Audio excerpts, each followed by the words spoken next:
Please rise for the Pledge of Allegiance. Pledge of Allegiance, followed by the invocation. The pledge will be by Dr. Trampy, and the invocation will be by Mr. Ross. Pledge allegiance to the flag of the United States of America and to the republic for which it stands, one nation, under God, indivisible, with liberty and justice for all.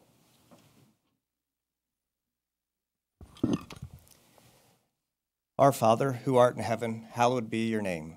Your kingdom come, your will be done, on earth as it is in heaven. Give us this day our daily bread, and forgive us our debts, as we forgive our debtors. And lead us not into temptation, but deliver us from evil. Amen.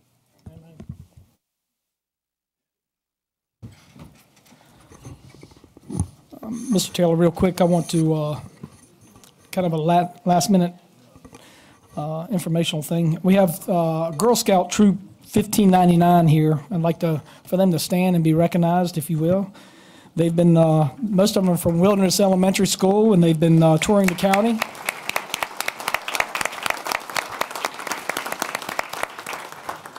They're working on a badge for, I guess, local government, and they've been touring the county during the election. And now they're here for the Board of Supervisors meeting. So we appreciate your attendance, and thank you for what you're doing. Mr. Taylor? Yes, sir, Mr. Chairman. First on the agenda is the approval of the tonight's agenda, including possible additions or changes. There is nothing on the bullpen for tonight's meeting, and ask your approval of the agenda. Motion to approve the agenda. Motion to approve the agenda by Mr. Skinner.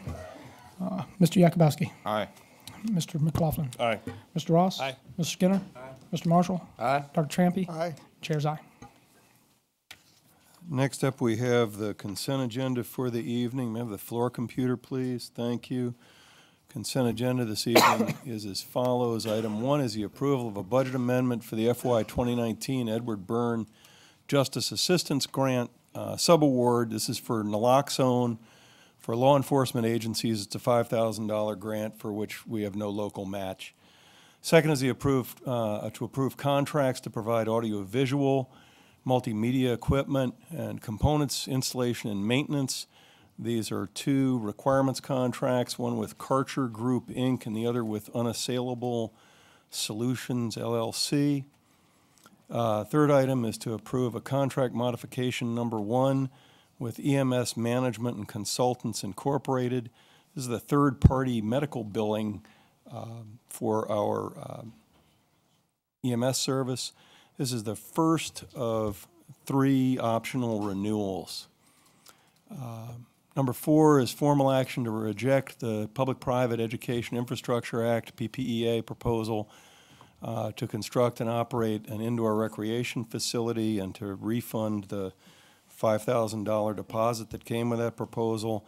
There's a letter and a brief note that I passed out at your places this evening that relate to this item, and your action on it would authorize me to sign that letter and return this deposit.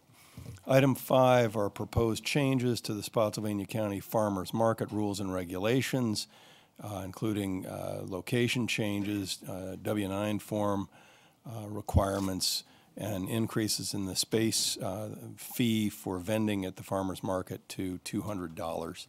And that is your consent agenda. All right. We'll open up public comment for the consent agenda. There are no citizens signed up to speak. This is for the consent agenda only. If anybody would like to speak in reference to that at this time and did not sign up, you can come forward. Seeing none, we'll close the public presentations for public comment for consent agenda. Anybody, as far as the board, anybody want to pull any of these? I'd like to pull number 5.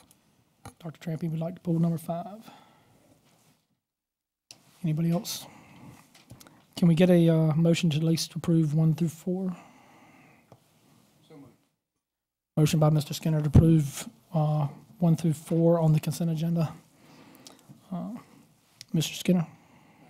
Oh, sorry. Mr. Skinner? Aye. Mr. Marshall? Aye. Dr. Trampy? Aye. Mr. Yakubowski? Aye. Mr. McLaughlin? Aye. Mr. Ross? Aye. Chair, aye. Dr. Trampy? Had a couple of questions, if we have a staff member for. Are we removing the courthouse location because of lack of foot traffic, lack of customers? No vendors who have been willing to participate at that location because there's no customer traffic there to support their operations there. And what is the current market fee? Current market fee is $150 per season. That has been the fee since 2015, 14. Has not been changed for about 5 years. Thank you. Any other comment from the board? A motion to approve? I'll make a motion to approve number 5. Any discussion? Mr. Skinner? Aye. Mr. Marshall? Aye. Dr. Trampy? No. Mr. Yakubowski? Aye. Mr. McLaughlin? Aye.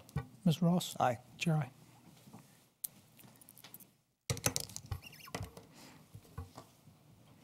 All right, public presentations. Amy, anybody signed up? Yes, sir. Run through the guidelines for public presentations to the Board of Supervisors. Public presentations are an opportunity for citizens to present matters that you believe deserve the board's attention. These presentations are not part of a public hearing. Sign up for each public hearing is separate. Public presentations are one-way comments from citizens to the board. This is not a forum for dialogue or debate. To make a public presentation, please sign up on the sign-up sheet and please print clearly. Come to the lectern when your name is called. Clearly state your name and your voting district for our record and address your comments directly to the Board of Supervisors. State whether you're speaking on your own behalf, in which case you'll have 3 minutes, or on behalf of a recognized group, in which case you'll have 5 minutes. Public presentations shall not be used to address matters that are subject to public hearings or to make political campaign speeches, private advertisements, or personal attacks. Your written comments are always welcome. There is a light bar on the podium. Green means go. Yellow means you have 30 minutes to sum up, and when the light, 30 seconds to sum up, and when the light turns red, the mic will be deactivated because your time has expired. Amy, who's first? The first citizen is Russ Mueller, followed by Kathleen Hayden.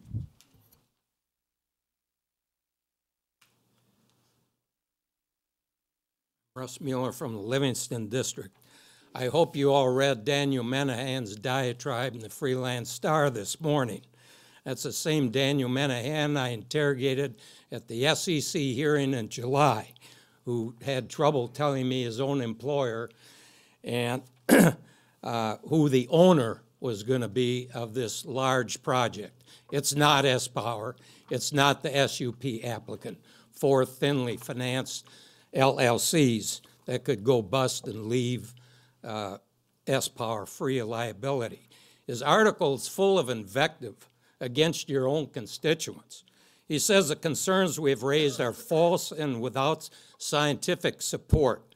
Why then does S-Power supposedly want to use county water if the risk to the aquifer was false?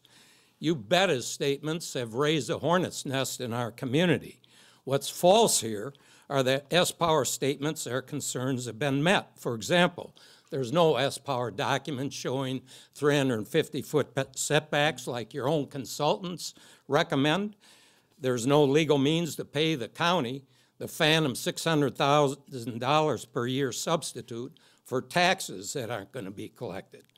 Put Daniel on the stand, and I'll drill him again about our scientific evidence.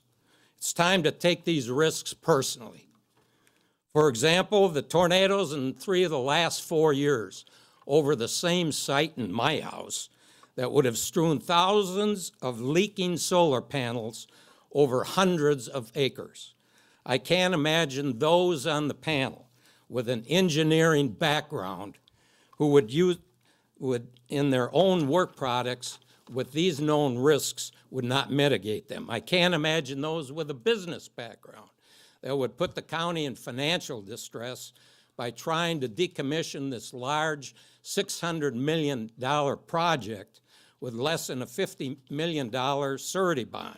I can't imagine those with a first responder background who would want to subject the health of our elderly and children to several years of burning, soot and ash. And I can't imagine those who have wells in the county would want their drinking water jeopardized. Yes, S-Power and supporters, show me the facts and show me the money. Who in their right mind could support this project without the facts, details demonstrating beyond a doubt that our county and finances will not be, and our citizens won't be harmed?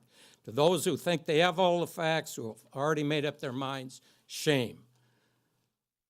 Mistakes made today could torpedo our county for years to come. I helped write the fiduciary prudence standard in the federal law. Let's be prudent here. Let's put. Sir, your time has expired. Kathleen Hayden, followed by Sean Fogarty. Hi, Kathleen Hayden, Livingston resident. I'm a realtor, and I'm speaking again on my own behalf about the effect of the solar facility on our property values. I previously referenced a North Carolina study that showed a 30% decline in values of homes adjacent to a 42-acre solar farm. I believe this study is particularly relevant to us because the community studied was similar to Fawn Lake, whereas most other studies are of much smaller solar farms in more rural areas. It has come to my attention that this board has been given one of these studies to rely on in considering the risk to property values in Spotsylvania.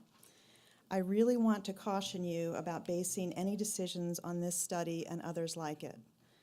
The study in question from Kirkland Appraisals is an impact study for the Greenwood Solar Project in Culpeper. It surveyed 34 solar farms in Virginia and concluded that the Greenwood project will not, quote, injure the value of adjoining property. This would be great news if we could apply this here, but we can't. There are reasons within this study itself that make it unreliable even for Culpeper. The author admits limitations in his ability to get sales data, as most of the solar sites were newly constructed, under construction, or still in planning stages. How can you evaluate sales data before the solar farms have even been built? The study evaluated the 6 factors commonly considered in impact studies: hazardous materials, odor, noise, traffic, stigma, and appearance. It found none of these were problems in any of the Virginia sites. To me, this is the most compelling reason to reject these findings for Spotsylvania. All but odor and possibly noise have been shown to be significant risks here. This is largely due to the massive size of the Spotsylvania facility. Take stigma. I believe any industrial facility covering 10 square miles would create stigma for its neighbors. Or take appearance. The Culpeper study compared the visual impact of the Virginia solar farms to large greenhouses. There is no way this massive facility here can be compared to a greenhouse. The study's author says that the Virginia solar farms were in rural areas with a median home price of $225,000. Most of the 1,325 homes within a mile of this S-Power sites would not be considered rural, and the average home price is just over $500,000 of these 1,300 homes. Even though the Culpeper study found no effect on value overall, it did show a 5% decrease in property values in the most expensive homes. The North Carolina study had the same conclusion. The more expensive the homes, the greater the value loss. Again, 30% in North Carolina. Lastly, it may be worth mentioning that the Culpeper study was ordered and paid for by the solar company who was building the solar farm. Please do not try to apply the conclusions of this study to our circumstances. If you take a closer look at the Culpeper study, you'll see it actually... Ma'am, your time has expired. Sean Fogarty, followed by Moya Doss. Sean Fogarty, Livingston District. For months now, the community has been promised a county cost-benefit analysis as it relates to the S-Power utility scale solar plant. None has been made so far, at least been made available. So we have produced an analysis, which will show up on the screen in a moment, of the tax revenue impacts of the facility. The first input we used for the was S-Power's own fiscal analysis, which is in green there on that chart. That is based on their analysis that they provided of the net annual revenue to the county, not the gross revenue, but the net revenue right out of their chart. You can see it starts up at, because of the rollback taxes, it starts up fairly high, just under $1 million, and then drops off in the out years as depreciation kicks in, ending up at about $48,000 per year. So that's the revenue, net revenue from the study. The blue line is the second input I considered, which is the 126 building lots on the west side of Fawn Lake that border the solar plant, which are under negotiations with the developer to sell to S-Power. The ones that won't be sold will likely not be built on. Based on that 126 lot number and an average value comparable to the adjacent homes, we calculated a total revenue loss of $567,000 per year in anticipated county tax revenue. I didn't start that line till the 5th year of this chart, assuming that those houses probably wouldn't have been built for about 5 years. And the third input we considered was a 10% loss in value of 1,325 homes, not all 900 in Fawn Lake and 425 outside of Fawn Lake, which were within a half a mile of the perimeter of all 3 sites. That's shown on your graph in orange, and we started that in the 2nd year because, as Kathleen just mentioned, the impact on assessed values can be fairly quick as soon as the solar plant has started to be constructed. As you can see from the graph, then you total up those 3 lines and you get the red line as it goes out through the 35 years of the project. It starts fairly high because of that first year of rollback taxes, quickly drops into the negative, and then the project ends up losing over $1 million a year in the out years as all of these other implications take over and the S-Power tax revenue is fairly thin in those out years. As has been said before, it appears to me that the taxpayers of the county should expect a tax increase for the privilege of having S-Power build this utility-scale solar plant in our rural landscape. I recommend you consider... Your time has expired, sir. Moya Doss, followed by Richard Janelle. Moya Doss, Livingston District. I am one of your Spotsylvania residents who is directly affected by the mega solar plant. My property is within 3,000 feet of the project, and I am only now officially being notified of this. I firmly believe that a smart person is one that learns from others. I hope this board embraces the concept to learn from others who have made insightful suggestions, improvements, or changes that can in fact save us a lot of time, effort, and money. Many cities, counties, states, and even countries have been doing solar and have already been learning from their own mistakes. And in some cases, they're proceeding with great caution, knowing that if the cost is too great environmentally or financially to our country, our land, and our citizens, that you, the board, show no fear in saying no to S-Power. Do no harm. For those who say solar is fine, here's a small fraction of issues happening around us. Wilkinson Solar Power Plant, November 2018, 600 acres. Beaufort County, North Carolina. State regulatory agency rejected the developer's application to revise plans after concerns were raised at public hearings.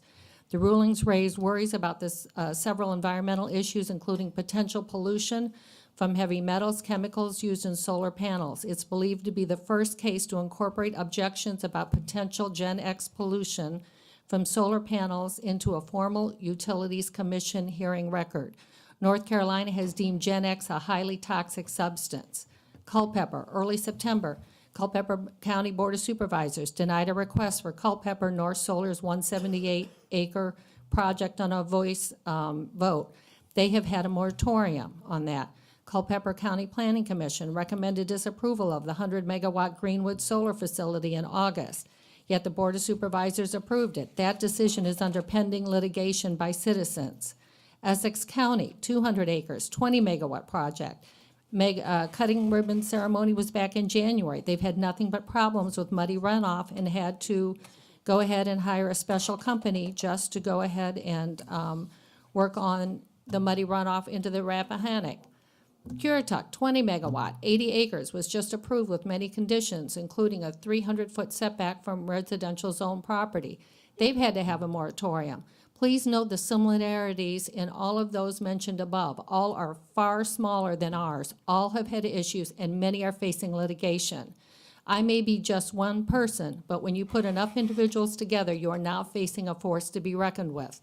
a group comprised of your fellow neighbors, Spotsylvania residents, and most importantly, voters. The fact that S-Power initially offered the county nothing and thought they could bulldoze all of us, and now trying to hold shiny bright objects up to distract us, the more facts we unearth is telling. Please remember to do no harm. Richard Janelle, followed by Judith Janelle. Good evening, Richard Janelle Livingston, speaking on my own behalf. And I'm going to be very brief, but there's one thing about the fire hazard that I wanted to reemphasize because I'm not sure everybody is particularly clear on this particular issue. I know I wasn't. And that has to do with something called arc faults, DC arc faults, arc flashes, and arc blasts. Okay, these are particularly difficult problems when it comes to solar power facilities. And what it involves is if you have one of those in a solar power field, the solar panels are on all the time whenever there's light on them, whether it be from the sunlight, from floodlights, from firefighting equipment, from the fire itself, they are on. You cannot turn them off. And DC power is flowing through the lines to the inverters. And if there's a problem somewhere along the way due to improper installation, a fault in the system, UV intrusion or water intrusion in the wires, UV deterioration, rodents chewing through the wires, you are going to have one of these arc faults. And when one gets going, you cannot stop them. They will go on and on and on until there's no more power coming out of the solar panel. And when you have an arc fault, it will get up to 5,400 degrees. It will melt metal. It will come out the bottom of the solar panel or the wiring in the form of slag, and it creates a tremendous fire hazard. And that's the reason why we have these requirements for the 24/7 firefighting and fire detection on site, since it's basically an unmanned facility and it's the size of the city of Fredericksburg. Who's going to detect the fire if there isn't something out there? Grounding and surge protection on the solar modules, and a 300-foot wide non-combustible fire break, given the circumstances, we believe are very necessary. Thank you. Judith Janelle, followed by Mike Michalowsko.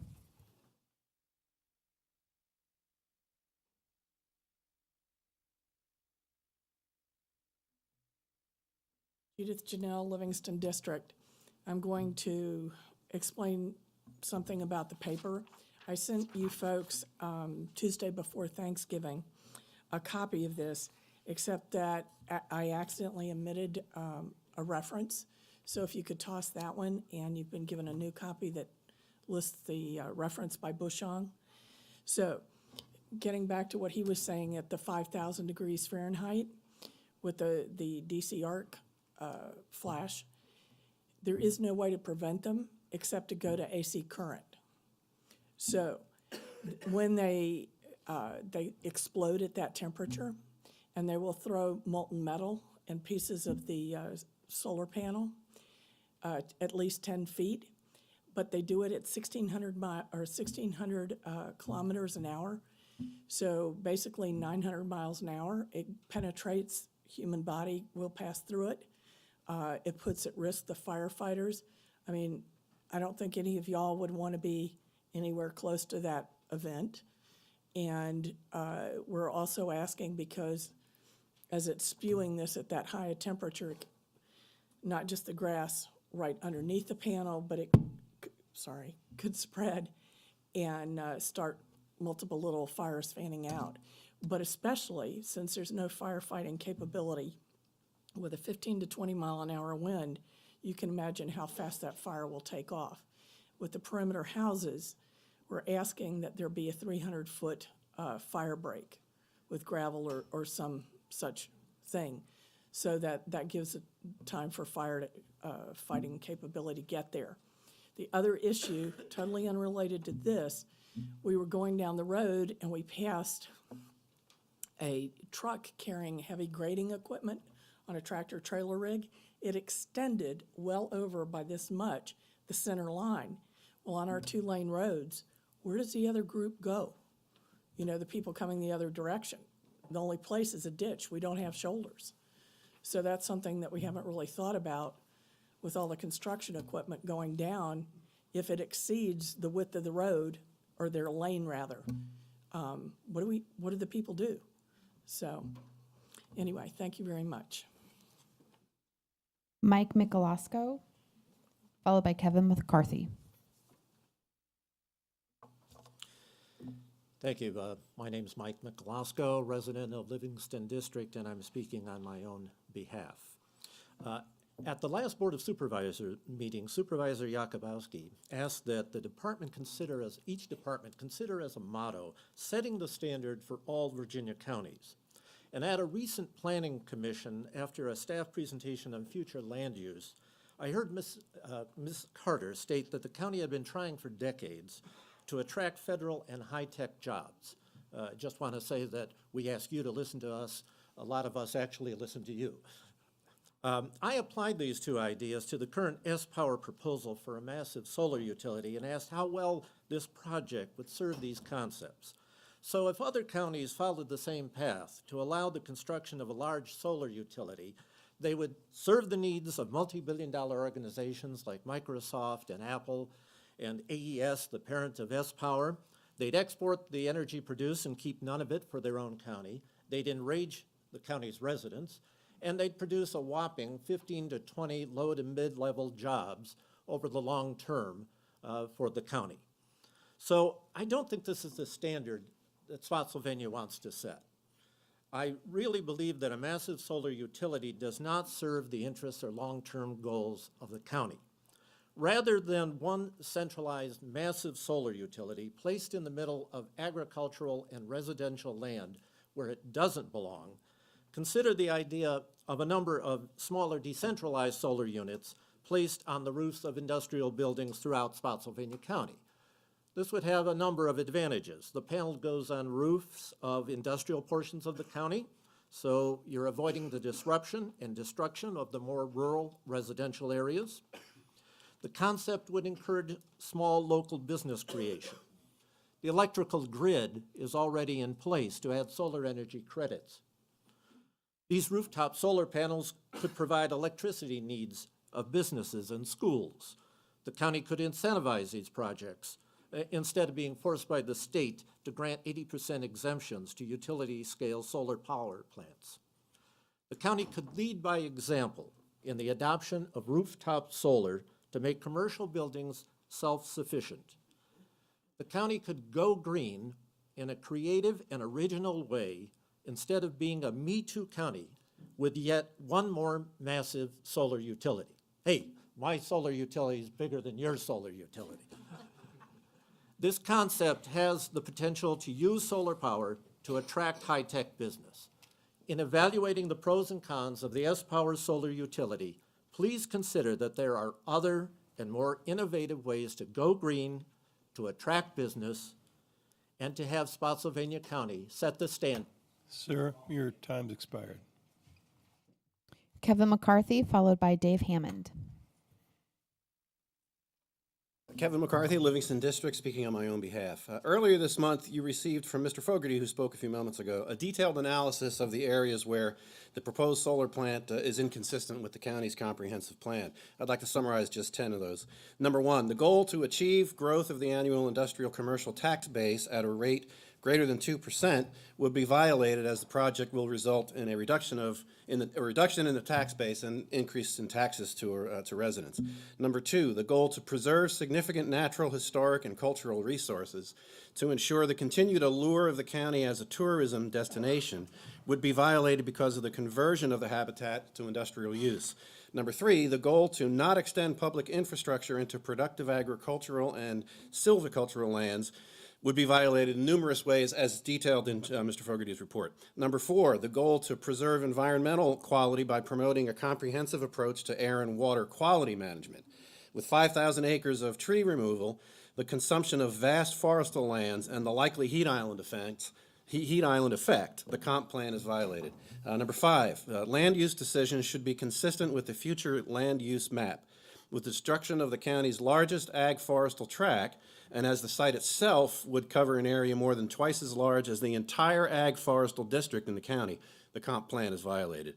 Number 6, rezonings outside of the PDB desiring to connect to public sewer and water should submit a comprehensive plan amendment. Although not a rezoning, should county water be provided, this would certainly violate the intent of this provision. Number 7, in all land uses, existing trees and tree buffers should be preserved rather than replacing mature vegetation with new plantings. Almost all the existing trees have already been removed, even in what could have been buffer zones.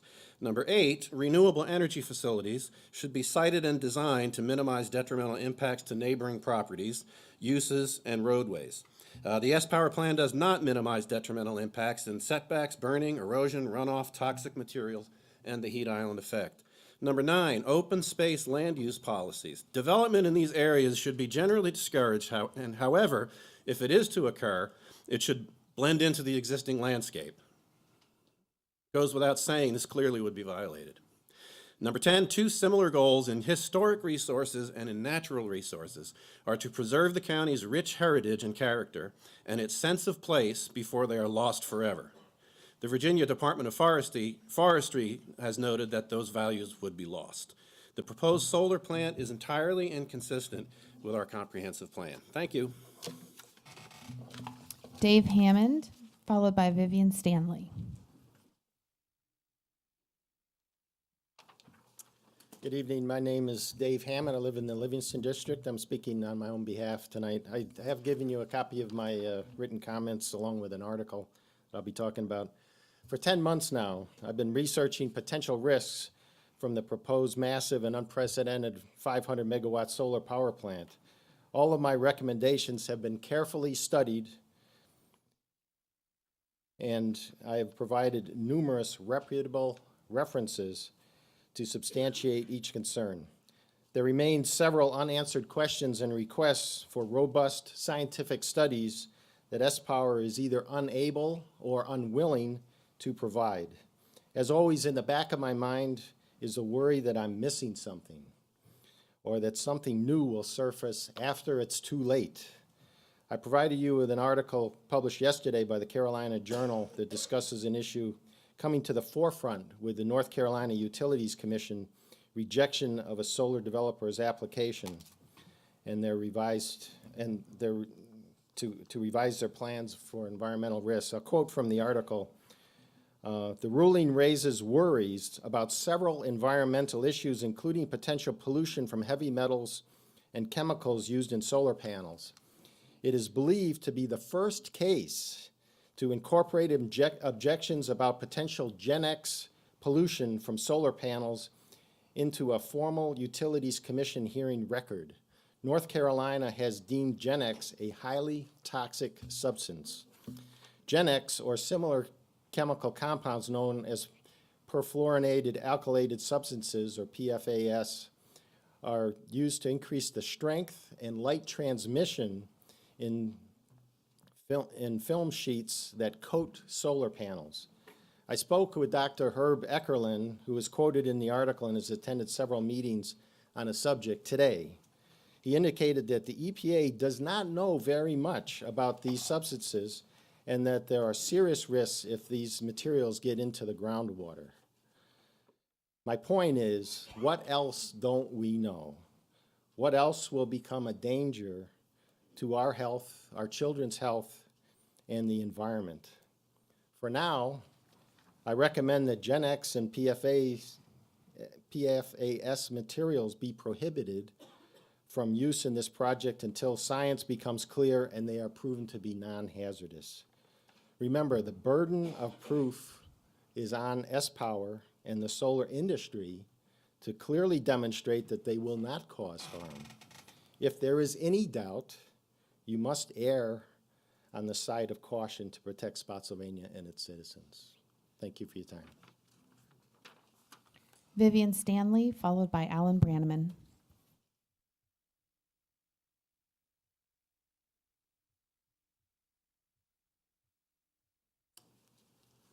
Vivian Stanley, Livingston District. I'm speaking for a group called We the People. About a month ago, I passed out to you a copy of the Code of Ethics for the Planning Commission and Board of Supervisors. Some of you have heeded that document from day one, and probably didn't even need me to give it to you. But I'm sure that you live your life with honor and respect for others every day, and we, the community, sincerely thank you. Now, for the others who support the poisoning of the entire community, then shame on you. I have also passed out to you and emailed to you several times copies of a document that the group I represent, We the People, want included in the special use permit conditions. It has been ignored until now. Nobody said a word about it. If you didn't like it in the form that I presented it, then you should have informed me of that so I could give it to you in a way that you can absorb it. It states, We the People request for a special permit condition to be included in the special permit section so that should the permit so foolishly and without regard to the health and well-being of the citizens of Livingston District be approved, I will provide a list of those who would be living adjacent to the solar toxins who would want to move out of Spotsylvania County if this solar monster is forced on them. The following is a stipulation special use permit condition to be added to the special use permit that S-Power is requesting. It is as follows. In the event that the special permit is issued despite the opposition of the Livingston District citizens, every homeowner in the Livingston District whose property is adjacent to the solar property and does not want to remain in the district because of strong fears of the deadly environmental health hazards of the solar factory will bring with it, and because it is being forced upon them. They will be paid by S-Power Solar Company an amount equal to 2 times the market value of the home and land plus $15,000 to move on. The market value will be mutually agreed upon between the homeowner and the listing value of an independent real estate company such as Zillow or Realtor.com. The amount has been determined to compensate the homeowner for the house, land, and major disruption of the family's lives, relief of the fear of the poison in the air, soil, and water, relief of fear of terrorist attacks and solar meltdown. Upon receipt of the funds from Solar S-Power, the homeowner will then pay off any mortgage, taxes, or anything like that owed on the property. The solar company will then own the individual properties and do with them as they please. The former homeowner will then have 8 months to vacate the property or 3 months after school is out for those with children. This is a very fair proposal as we as a community do not want this solar in our community and imposed on our families' health and well-being.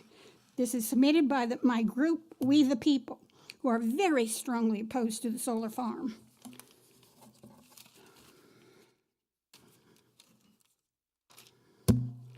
So, you should have no problem in adopting the special use condition that I have just outlined. It will keep S-Power on track to keep their promise that they've already made. This condition in writing would ensure that S-Power keeps its word and is taking care of the folks.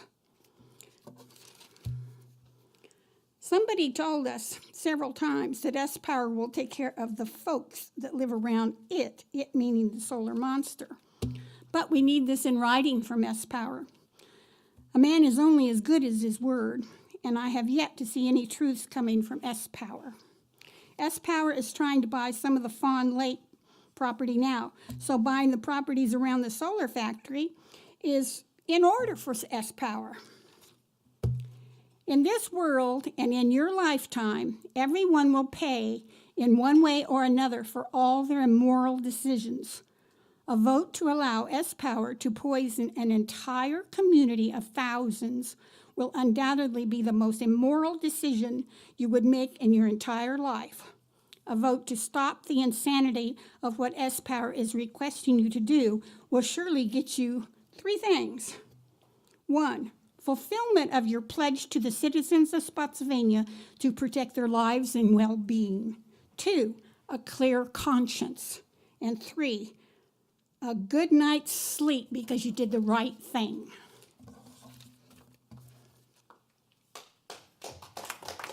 Alan Branneman.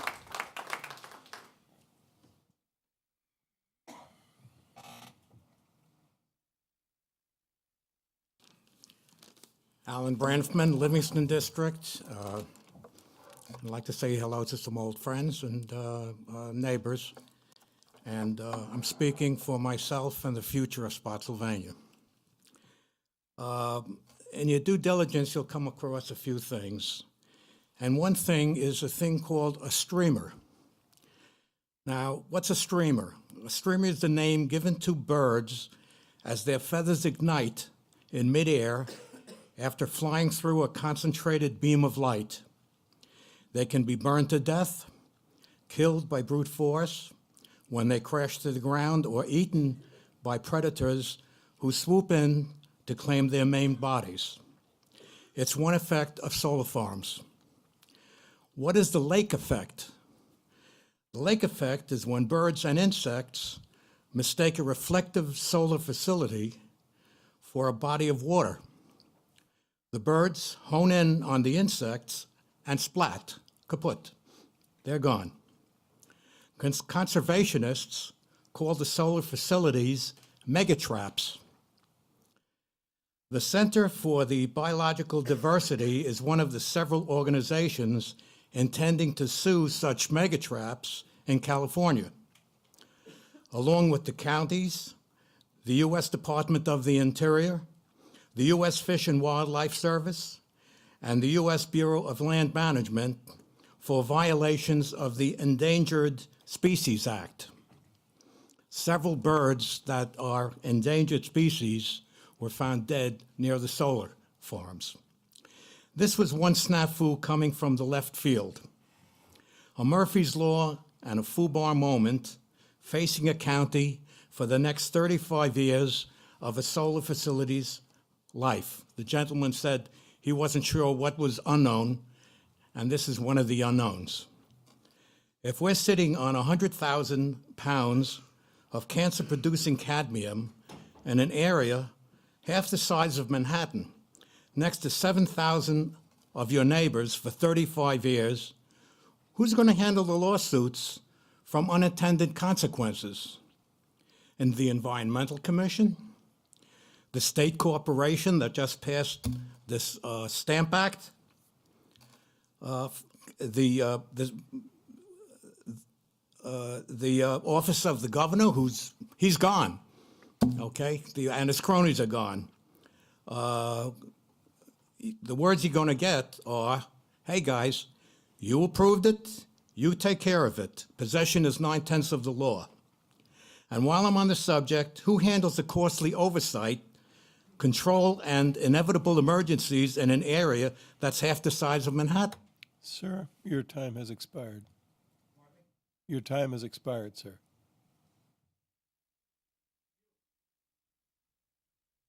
There are no other citizens signed up to speak. Is there anybody that did not sign up that wishes to speak at this time? Mr. Beal?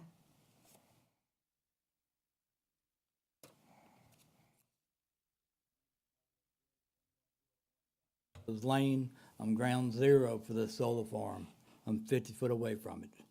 Vision statement from the comprehensive plan: Spotsylvania families will enjoy a community that remembers and respects its place in our natural history, and build on the principles of our founding fathers to provide freedom, prosperity through limited government, respect for property rights, low taxes, and pro-business policies for the 21st century. Well, the 21st century is here, but this business that for the solar panels is no good for this county. It goes against everything that your comprehensive plan is set forth to be done with. The comprehensive plan is a document by which the county will evaluate rezoning, okay? You evaluate it, but there's no benefit to the county. There's no benefit to the public health, safety, and welfare.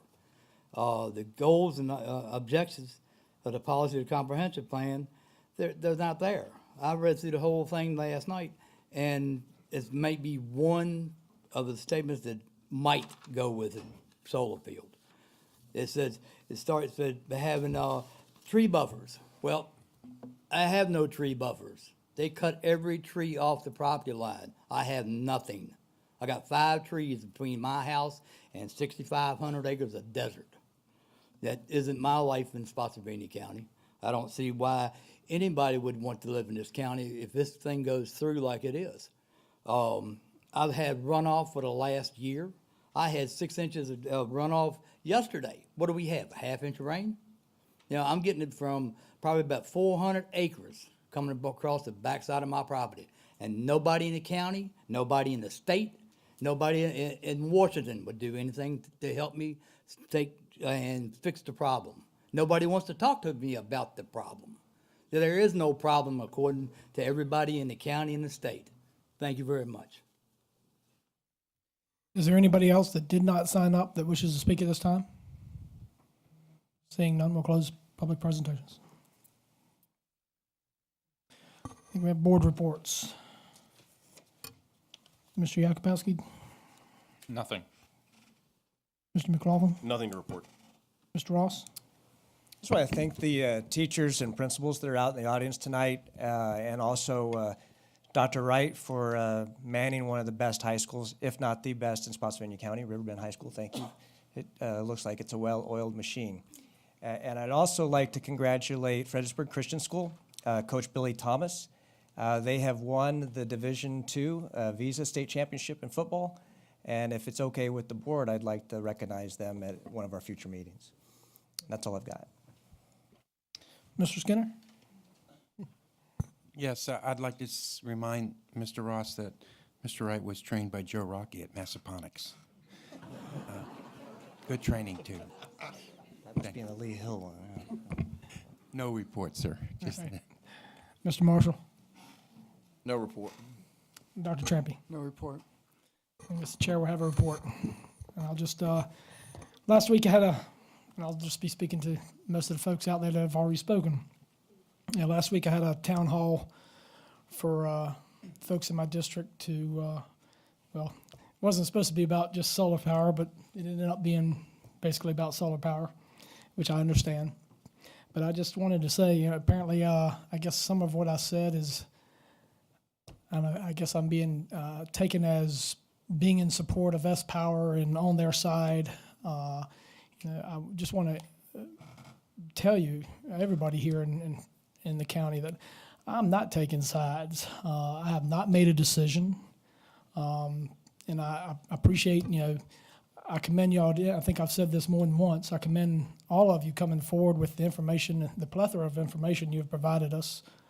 I think without you coming forward like you have, I may speak out of turn for the county staff, and if I do, I apologize, but I really feel that we would not be investigating nearly what the amount of stuff that we are at this time. You know, and this has been, I said this at my town hall, this has been a very fluid, it changes just almost daily. And I understand your frustrations with the webpage and what's been there for months unchanged. I understand that. But I can assure you, you know, especially with the do no harm, I've certainly been trying to work through that and make sure that this thing does no harm. You know, y'all stuck with me for better than 2.5 years now, and I hadn't heard from hardly any of you about anything. So I just hope you can be patient and trust that this board and myself are going to make the right decisions and get the information that we need in order to make sure that everything is going to be safe. If it's not safe, it's not going to be approved. You know, but give us some patience to go through this plethora of information to get our own engineers. You know, it's just like if S-Power is providing all the information, we don't want us to go on their information. You're providing us all this information. You know, the public isn't going to want us just to solely depend on what you know, we're trying to go with a third-party engineering firms, get the information from them on a plethora of concerns. And you know, I'm hearing you. I do hear you. I promise you. You're not falling on deaf ears. But they are in a process now that we have to let them go through, just like any other company or SUP that's come through. There's a start and there's a finish. So I just ask for some patience, and you know, I think this board has done a pretty good job for this county for many years. We're never going to make everybody happy, but we certainly are concerned about the safety of our community, the well-being, quality of life, and I just hope you understand that. Be patient. You're not falling on deaf ears. I promise you, I hear you. I've heard the questions. Mr. Mueller, Hammond, Mr. Fogarty, Ms. Hayden, Mr. McCarthy, the Janelles. I mean, all y'all have provided so much information to us, and it is appreciated. And it's certainly challenging staff to go through all that information and verification that they need to do, and with our third-party engineers, just to make sure everything is good. So again, if I came across saying that, giving you a feeling that I support this project this time, I apologize, and that is not true. Just give us a chance. Give me a chance. One of my campaign things was, I'm going to be your voice for the Livingston District. I will be your voice. I promise you.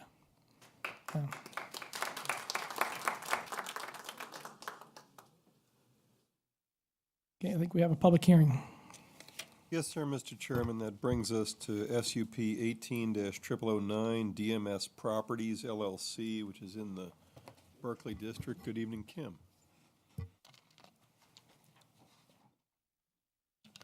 Mr. Chairman, members of the board, floor computer, please.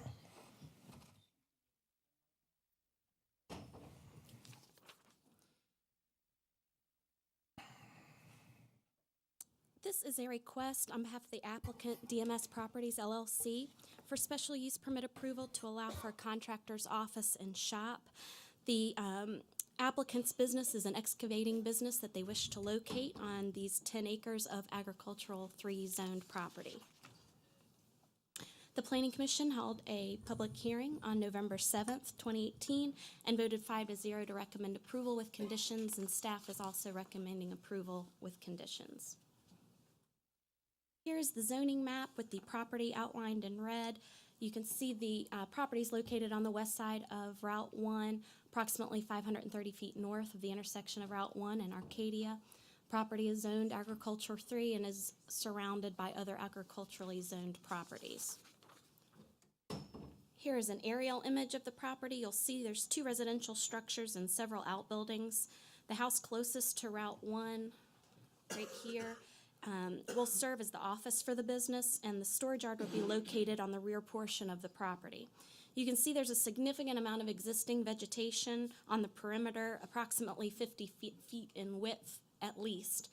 There's only one gap, which is to the north, and as you can see from that perspective, the closest residence is here and is more than 630 feet away. The closest residence to the rear is right here, and from the edge of the buffer, that's 213 feet away. Here's the applicant's generalized development plan. As I noted, the proposal is to locate the office in the existing residential structure right here with the storage yard on the rear portion of the property. Equipment and materials will be stored on site and screened behind an 8-foot solid fence, which is identified in red. There will also be a new storage building that's shaded in yellow here that's set within the fence line. The Design Standards Manual requires a transitional screen to be installed along the property. As we just saw, there's a significant amount of existing vegetation already that meets that requirement, except for this gap here at the north. The applicant is requesting a modification to the DSM standard, and rather than install plantings here along the property edge, install the plantings here against the screened fencing. Since, given the location of the closest residence here and that there's going to be a complete solid screen on all other 3 sides, staff is supportive of this modification. The applicant is also requesting a waiver to the dustless surface code requirement for the driveway and the storage areas. Given the size and bulk of equipment that will be stored on site, it would require a heavy-duty asphalt. Instead, the applicant's proposing to use millings. And staff is supportive of this waiver as well, given that no customers will come on site, and this will avoid any kind of maintenance issue for the applicant. The existing driveway to the property is currently located right here, and there's a historical roadside marker just south of the entrance. The applicant is relocating the entrance, closing the existing one, and relocating the entrance approximately 160 feet north. The existing driveway, like I said, will be closed, but will allow for a pull-off to that historic roadside marker. Approximately 15 to 20 employees will report to the site daily. This will generate approximately 33 trips per day, which will not create a significant impact to the Route 1 corridor. Key findings of the request in favor, as the proposal is consistent with the applicable goals and objectives of the comprehensive plan. The visual impacts have been mitigated through the proposed landscaping, the existing landscaping, and the screen fencing. And there'll be an improved pull-off area for the VDOT historic roadside marker. Findings against are that while the applicant has made significant efforts to mitigate the impacts, the introduction of a commercial operation is not entirely keeping with the rural character of the surrounding area. Staff is recommending approval, as I mentioned, based on the findings in favor. With the following recommended conditions: that the property would be developed in conformance with the GDP just presented, that the landscaping and the fencing shown on the GDP would be maintained and preserved for the life of the use, and that all the site entrance designs would be approved by VDOT prior to site plan approval. That concludes my presentation.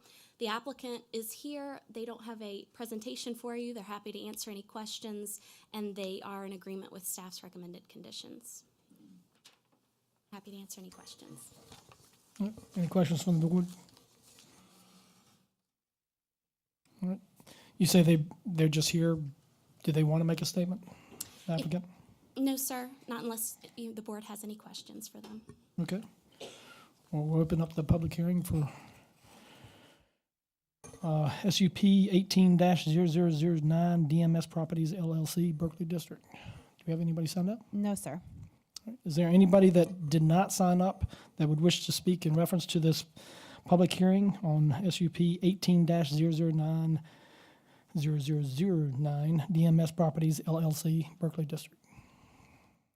Seeing none, we'll close the public hearing. Mr. Chairman, I'd like to make a motion to approve. The motion to approve with the recommended conditions. All right. I have a motion to approve this SUP with the recommended conditions by Mr. Marshall. Any comment or discussion? Mr. Skinner? And I'm looking towards you, Mr. Yakubowski. Mr. Skinner? At least I'm not calling y'all with different names. Aye. Mr. Marshall? Aye. Dr. Trampy? Aye. Mr. Yakubowski? Aye. Mr. McLaughlin? Aye.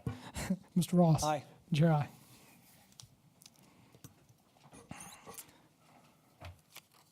All right, Mr. Chairman, that brings us to our joint work session with the school board. The school board is here. We'd ask the board to move down to the round table and ask the school board to join us, please.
Go ahead.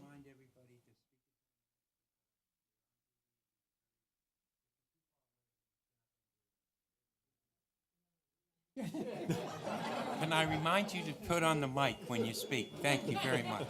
You did good, though. You were heard. One for me so far. Thank you. Mr. Tiller. Mr. Chairman and School Board Chair, there are 3 items that we have on the joint work session for this evening. First is FY 2018 financial information report, and then there are 2 actionable items following that, and I would like to turn over to our Finance Director, Mary Sorrell, who's behind me speaking from the podium, to address financial results for 2018. Good evening, Board of Supervisors and school board members. I am Mary Sorrell, the county's finance director, and I just have a few words that I'd like to say to begin this presentation tonight. Tonight's presentation will be a bit different than what was originally planned. As we noted in the board communication that went out last week, due to unavoidable conflicting priorities that were tied to the release of a new financial reporting standard that was related to the reporting of post-employment benefits other than pensions, we were not able to complete the fiscal year 18 comprehensive annual financial report, the CAFR, in time for tonight's meeting. The new GASB reporting standard required additional external actuarial analysis beyond what is typically performed and will ultimately result in the addition of approximately 65 pages to our CAFR. The CAFR was 159 pages last year, so 65 additional is not a minor change. Based on our conversation with our auditors, the Spotsylvania County will be one of many localities who will not release their CAFR on the November 30th deadline. While we will always strive to avoid compliance issues, I just want to note to everyone that there are no financial or penalties associated with missing this deadline. The county will meet the deadline for submission of our comprehensive reports transmittal to APA, and we will submit the CAFR as soon as it is done. Tonight, we will be presenting the fiscal year 18 annual report, which is a report that we typically present with the CAFR each year, and it will provide information on the county's financial position at the close of fiscal year 18. Becky Forey, our controller, will present the fiscal year 18 annual report, and Bonnie Jewell, our budget manager, will present the 2 budget adjustment requests included on the agenda for tonight's work session. The first being the budget adjustment and appropriation of debt service savings to school capital projects, and the second one being the school carryover. And Ms. Gaines and school staff are here to address any questions related to those adjustments. I want to thank you for your understanding of this change of plans tonight, and I would want to let you know that we plan to be back in front of the board in January with the final comprehensive report. I'll turn it over to Becky. Floor computer, please. Good evening, everyone. As Mary mentioned, the new accounting and reporting standard has added some complexity to our CAFR, resulting in the need for additional time.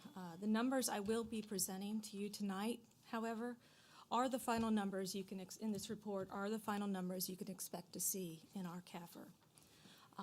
In this presentation that I'm about to give, I just want you aware, for the sake of time, I'm only going to be highlighting key information. There's a lot more in this, and we're going to post this presentation out on our website tomorrow so our citizens can review it in its entirety. If you'll please flip to page 2 of the report in front of you, we can start with our general fund results. General fund total revenues rose 4% in 2018 to approximately $264 million, with property and other local taxes, which represents 81% of our general fund's revenue base, increasing close to 3%, reflecting the strength and growth of our community. Revenue growth outpaced the general fund's 2.8% growth in overall expenditures, as shown on page 3. While a majority of our departments saw increases in their costs, the higher increases were reported in public safety and social services. Our Department of Social Services faced fiscal challenges associated with an increase in the average number of required special education placement days, as well as significant growth in foster care placement needs, both factors contributing to a 14.9% increase in costs for social services. Public safety also saw increases by 7.4%. These were related to personnel costs associated with new hires, compensation study adjustments, and increased overtime needs. At the end of the year, we do take the difference between the reported revenues and expenditures to calculate the change in our fund balance, which for 2018, after accounting for transfers out to other funds, equaled a $10 million increase in fund balance. Note, this $10 million increase is before taking into account the county's FY18 carryover, which was approved by the board in October, and before truing up the reserves at the end of the fiscal year to meet the adopted fiscal policy levels. On page 4, we show the breakdown of the general fund's fund balance.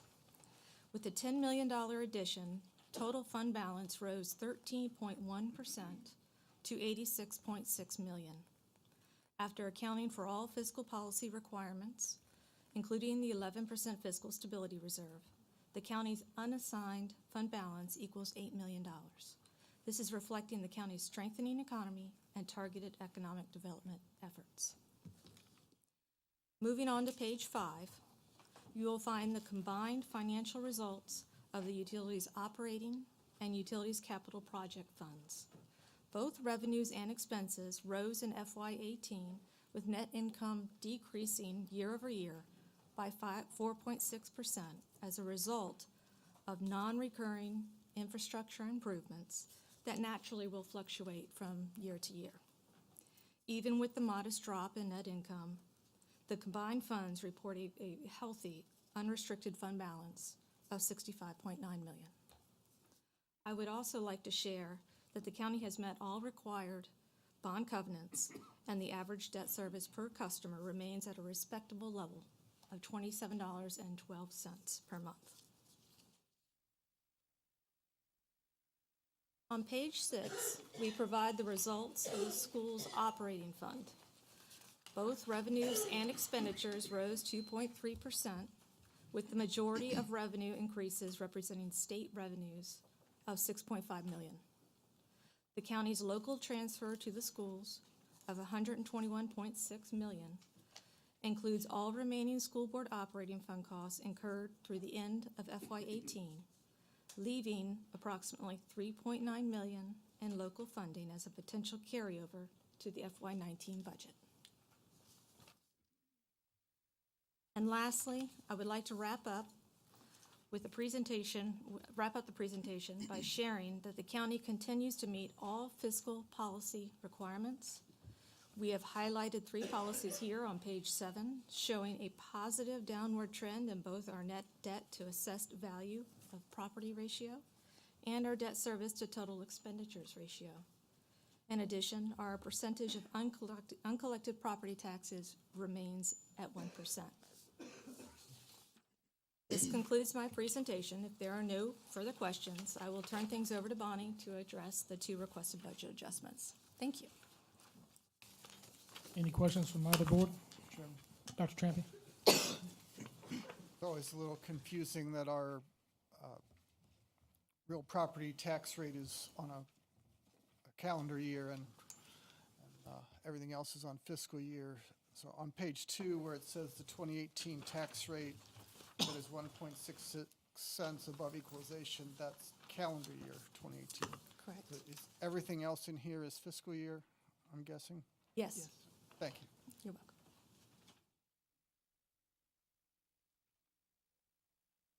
welcome. Mr. Chair, just one quick. Mr. Skinner? Is unassigned same as undesignated? Yes, sir. Thank you.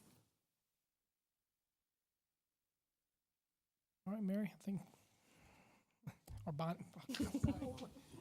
It's okay. One of those nights. Mary and I have decided we're interchangeable, so it happens all the time.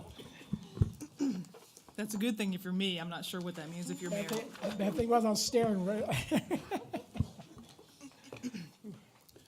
So the first budget adjustment that's on your agenda tonight as part of this item, just pass this down, is this, actually, can I have one for Mary?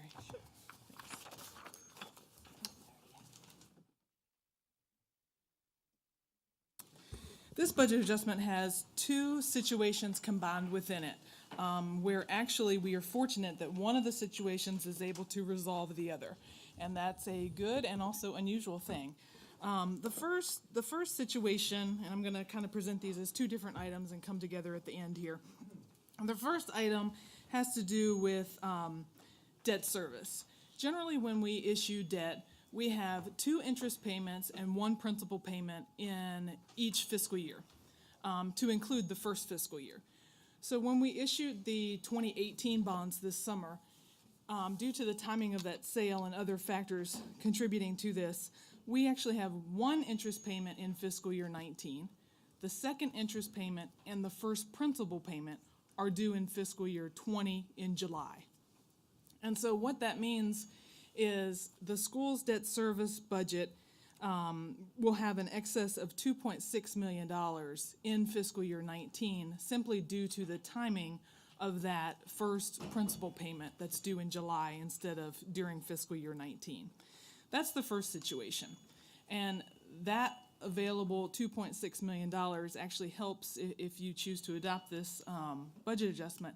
That $2.6 million that's available in debt service actually helps this next situation, which is the school's finance staff actually approached the county's finance staff a couple months ago, alerting us that based on their earlier start time and based on certain capital projects that they expect to do this summer, they expect to need the cash sooner in the spring than when we typically sell the bonds, and in advance of fiscal year 20.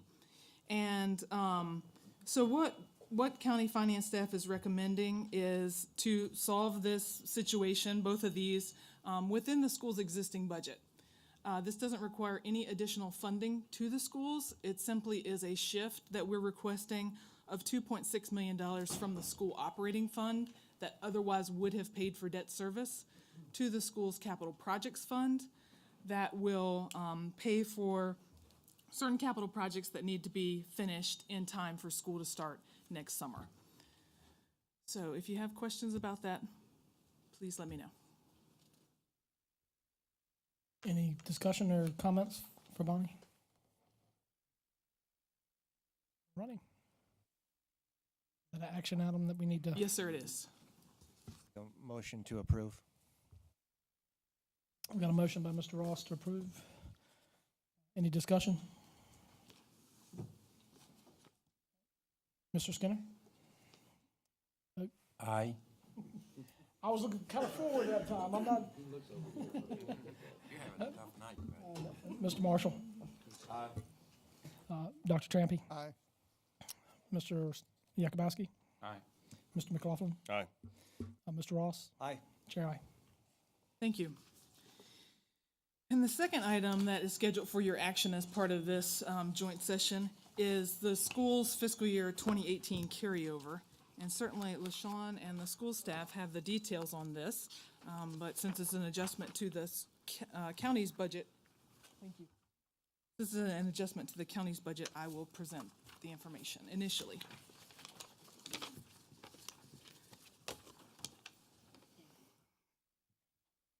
So as part of Becky's presentation of the fiscal year 18 ending financial results, she mentioned that there is approximately $3.9 million in available but unspent local transfer to the schools that would be coming forward as a request for carryover to you. That is this. At the end of fiscal year 18, there was $3,877,000 in local transfer that had been budgeted but not spent for school expenditures. And if you look at table 1 here, it shows the breakdown of where within the existing budget on the expense side that $3.9 million lies. The majority of it is in instruction, and LaShawn tells me that the primary reason for that is due to lapse and turnover of staff.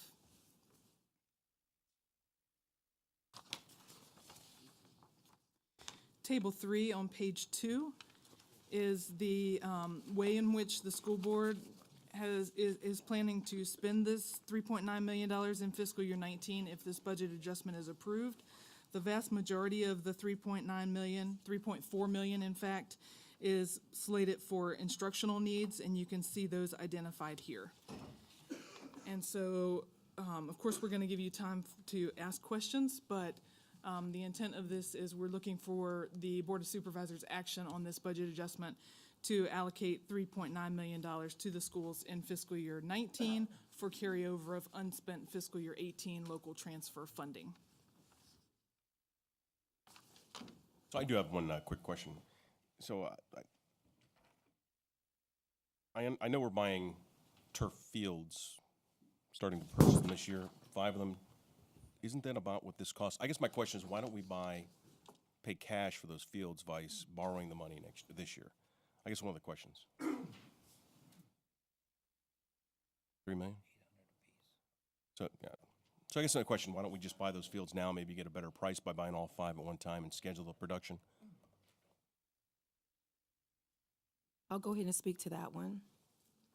Number one, when you look at the listing that's before you, you're basically seeing an itemized list of items that the school board needs today. So for example, when you look at the 3.9, most of these funds are available because we have 1.4 million in additional state funding that has come to the school board above and beyond the student enrollment. So with that regard, we believe that these funds need to go back into the classroom. Also, when you look here, you have about $300,000 in E-rate funds. These funds we've slated for technology needs that we need today. The other item you will recall, when we had our state budget adjustment, we were looking to receive an additional $870,000 from the state. When we brought that adjustment forward, it was not approved as intended. So what we're looking to do today is to backfill the state money that we did not receive with the carryover. And these are items that we need today that we're planning to spend by June the 30th. Okay, so these are new items that weren't part of the budget last year? Now, one the 19 particular budget? item was a part of the budget, which is your Power School software. But when we did not receive full funding, that particular $250,000, which is the second line, was cut. Okay. All the other items are items that we need today. All right. I was just looking at we could save debt service in the future and have that recurring money back in the county, but, okay. Thanks. So these are the priority needs. I have a question. You weren't fully funded? The schools are fully funded. So when you look at where we ended at our work session with our school board in April, we did have to cut $250,000, and this particular item was cut. So now we want to fund it with carryover funds. Okay. Well, one of my concerns for us as a whole is the county is for your OPEB. How much are you going to owe in your OPEB come, I guess, 2023? So when you look at our OPEB liability, the first thing we want to point out is that the total liability per Bolton Partners is $238 million. There is no school district or entity that is in a position to fully pay that amount. You would also look at the fact that we have taken numerous courses of action to address OPEB. Number one, 11 years ago, we did revise our policy so that instead of an employee being eligible for retirement, before it was age 55 with 5 years of service or age 50 with 10 years, they now have to give us 15 consecutive years. By doing that, that was a significant change in our policy. Also, what we did in 2009, any employee who was hired after 2009, they would no longer receive the full employer contribution. They would only get a flat rate. Again, this was a significant change in policy. Because of these policy changes, we've made significant cuts in our OPEB liability. Point in case, if these changes had not been made, the OPEB liability would have been $260 million. So we reduced that by $22.4 million. Also, when you look at your pay-as-you-go, all of our retiree benefits are being paid on an annual basis. We're meeting our obligations. We've never missed a payment. When you look at OPEB, You basically have years to fund it. What we also did in 2011, we created an irrevocable trust fund. And what that did was it allowed us to generate additional revenues to cover your OPEB. 2011, we put $1.4 million into OPEB. 2014, we added another $1 million. And on today, as a part of our 3.9 in carryover, we're recommending that the school board has approved adding another $400,000. Over an 8-year period, we have earned $1.1 million in interest, which is basically almost $200,000 a year. So based on these measures, our OPEB liability is declining. Okay, but we only have till 2023, right? So when you look at where we are, the pay-as-you-go right now is about $4 million. Because of the policy changes that were made in 2007 and 2009, according to Bolton and Partners, in 2020, we're starting to see that expected benefit payment is going to decline by $500,000. So every year, we're starting to see that pay-go amount is going down. Mr. Benton, the fiscal year 2023 deadline, per se, is the county's fiscal policy about the county's OPEB liability and annual required contribution. And I do want to point out one thing that LaShawn said, and I don't disagree with her, the $238 million total liability that she's referring to. I agree that it's probably very unlikely that any school division in the state or even nationwide is able to, at this time, fully fund their whole liability. But there are definitely school divisions in the state that are funding their annual required contribution, which is much, much less than the $238 million. That annual required contribution is working towards getting to that liability. Okay. And that's something that we're trying to do on our side as well. Start getting to that and start getting to the annual required contribution by fiscal year 23. Okay. Do y'all have a policy of when you should have this funded? So what we've done, we're working with our local finance board. You want to speak to that, Dr. Meyer? Yeah, good evening.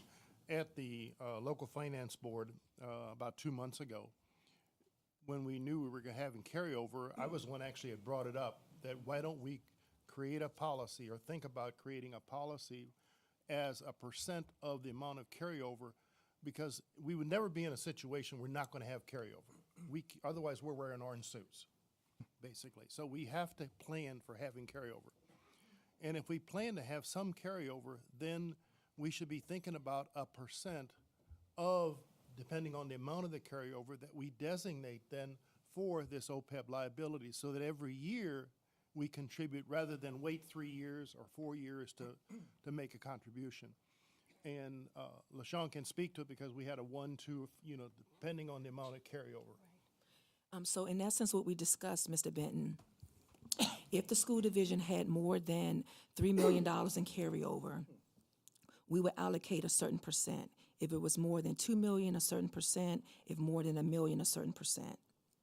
We are scheduled to have our next meeting next month, and we'll be looking to bring a proposal to our school board at their January meeting. But again, we've been taking actions to mitigate and lower our OPEB liability for the last 11 years, because it is something that we want to make sure we address. Okay, I guess straight out, how much do you have available like today? Okay, so right now today, when you look at our total budget, we have almost $8 million. That is coupled with what we currently have in our 19 operating budget, as well as we have about $4 million in our irrevocable trust fund. But in addition to that, we do have funding in our health reserve account with Anthem, and those funds, if we chose to, could be withdrawn and placed in our irrevocable trust fund. And right now, that's about $10 million when you take out the incurred but not reported claims. Okay. And you say you do not have a policy at this time as far We're as... working on one with the local finance board. Well, let me ask you that. In your working, how much do you think you're going to have in an account for the OPEB? So what we've done, we've consulted with Bolton and Partners, and they're going to be coming to our school board to do a presentation. And that was one of the questions we asked them. Could they give us a proposal and another course of action? Because one other option that you have is to continue to revise your health insurance policies. So we're not going to look at it just from one perspective. Okay. Well, as the financial person for the schools, how much do you think you're going to need for OPEB? Okay, so when you look at what they've indicated, and the reason why I'm not giving you an exact answer, because back in 2000, we had something called GASB 45, where they required you to report the liability of your OPEB on your financial statements.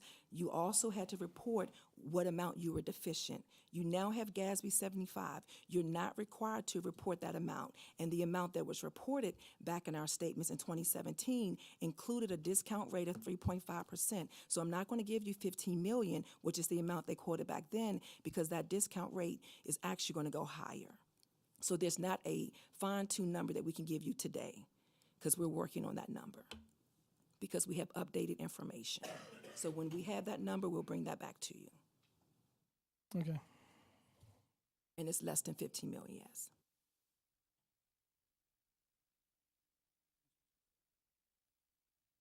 Mr. Ross? Mr. Skinner? Mr. Ross can go. Mr. Ross, go ahead. The $238 million liability, that if you had that today, that would pay for everybody's that's on staff right now that's expected to retire's benefits, OPEB benefits, or what's the timeline of the $238 million? So the timeline, basically, it was as of June 30th, 2017. So basically what they do, they look at a projection. They also take into account the amount that you've already deposited into your irrevocable trust fund, and they also look at the policy changes. So with that significant policy change that was made in 2009, we're going to really start to see the benefit of that in 2024 when the employees start to retire. And that's why now those numbers are going down. So it went down from 260 to 238, but is that based off of payments for the lifetime of the retirement benefits? Yes, it is. And because coming 2009, when they begin to retire in 2014, we will no longer be providing $700 contribution for single, $1,700 for family. They will get a flat rate of $214 a month. So that, I guess it wouldn't make sense. Like if we had $238 million today, it would more than pay for itself because that money would make interest over time. Do we convert these things into net present values? And so 238 is not really a net present value, that's a total. But do we convert that to a net present value of what we would have to pay to, and I know you just said the pay-as-you-go went from 4 million to 3.5. Yeah, I think I can help Okay. with that, Mr. Ross. What the actuaries actually do is they take all the service that's been earned through June 30th of 2018 for your employees. And then they say, all right, what are the benefits that they would have received based on that service? And they discount that back, going back to your net present value. Okay. So that's what that $238 million represents, is the discounted value of those future benefits that they've earned through June 30th, 2018. So is that a net present value today? Yes. It is? Yes. So I guess the real question is, and I've heard this figure, that if the schools were to do what the county is doing on our OPEB, it'd be about a $20 million a year bill. Is that correct? That is not totally correct. I did have a conversation today with our actuarial attendee, and he basically indicated that when you look at that amount that he reported back in 2017, that was an amount based on a discounted rate of 3.5. And because of the changes that we've made, 3.5%? 3.5%. And when he does a recalculation, he's going to present that to the school board, that number is going to be less. Also, when you look at the 19 million, keep in mind we're currently funding by pay-as-you-go, so 4 million of that is already funded. That gives you 15 million. When he applies the discount rate, maybe 5%, 6%, 7%, he'll bring the actual figures. That number will be less. LaShawn, I think we do need to remember is that it has to be a blended discount rate, which means that that 5 or 6% is only going to be on the portion that is funded. So that's the difference between 238 and 4 million. Absolutely. So I guess the bottom line question is, it sounds like from your perspective, LaShawn, that we're not going to be in a bind in the future by not contributing 19 million or 50, whatever that number might be after you reconvene with the actuarials and you do the blended rate. I'm assuming it's going to be less than 19, but I have no idea. Do you have any idea where that's going to be? If it would be a $15 million figure or whatever, if it's 10, But by not putting that full amount in, are we setting ourselves up for failure in the future where we'll have a big obligation to pay and benefits that we won't have saved for? So the same question that you just asked of me, I asked the same exact question of him. Great. Because what we want to make sure that we do, we want to make sure that because we've made a commitment to our retirees, that we have the available funding to meet the obligation. So again, we've already made several steps. We are not done yet. So when we meet with him in January, I've already asked him to give me a laundry list of scenarios that the school board could consider as it pertains to a funding formula, as well as what are some other additional modifications that we can make to our health insurance. So we will bring that information back. So is it necessary that we set aside funding each year to place into our OPEB account? The answer is yes, and that's what we're presenting to you today. We put in 1.4, we put in another $1 million from carryover. We are in the process of setting up a policy, and then we're going to go from there. Okay, got one more question. You said in the Power School software for the students, y'all took that out of the budget once you weren't fully funded, I guess, from us? How? When we pulled all the numbers together, Mr. Benton, coming from the state, the federal, other, and local, we were short $250,000. So when we had our work session, we recommended to the school board that we reduce this particular item, and that's what we did. Yeah, but you found out that the state actually gave you more than what you had figured on. Right. But then you'd already, and this kind of goes, and this is going to be kind of convoluted. So, I mean, when we presented with the budget, we were told, and I'll just bring up the first thing that comes to my mind is in the salaries and in the pay increases. Absolutely deserved, but what we were told and what was happened with the, initially it was 2% for across the board, 4% for teachers. There was no discussion about the athletic directors, nothing like that. But then in your budget, you gave everybody a 4% across the scale, regardless whether they were 20% above market or not. And then you also, in addition to that, you also gave the athletic directors a substantial increase. I'm not saying not deserved, but these were things that were done that were contrary from what the discussions that we had as far as pay. And you did pay over above market people their 4%. That was from your superintendent in my discussion. So everybody that was above market got nothing. Is that what you're telling me? So and I think you also should keep in mind that when you look at the schools, based on consultation with Evergreen, they indicated for our teachers that we should use a hybrid solution in terms of the range penetration. What they recommended to us did not capture those teachers at step 0. So out of our teachers, we would have had hundreds of teachers that would not have received a pay raise at all. So therefore, in consultation with them, they were in agreement that we provide a 4% increase to our teachers. Same thing when you look at the staff. We were looking at the classification study. What we did there, we did apply the bring the minimum in 1 year. Then in looking at where we were going to give everyone a 2%, including admin. But after we scrubbed the numbers in greater detail, we were able to see that when the study was started almost 2 years ago, there were many employees who were no longer with us. So staff did give an option to the school board to take those funds and also give the support staff a 4%. We wanted to reward those individuals who have been with us, very consistent with what the county did. You had a COLA, you also had longevity, and once those individuals met certain criteria, if they still needed more Evergreen, you provided that to them.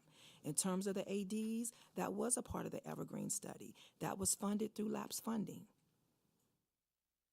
Okay, thank you. You're welcome. Mr. Skinner. This is on a different subject, please. And that is, I see you got $250,000 for one-time classroom materials and supplies for teachers. You do have about 1,800, is that correct? Oh, 1,700, yes, sir.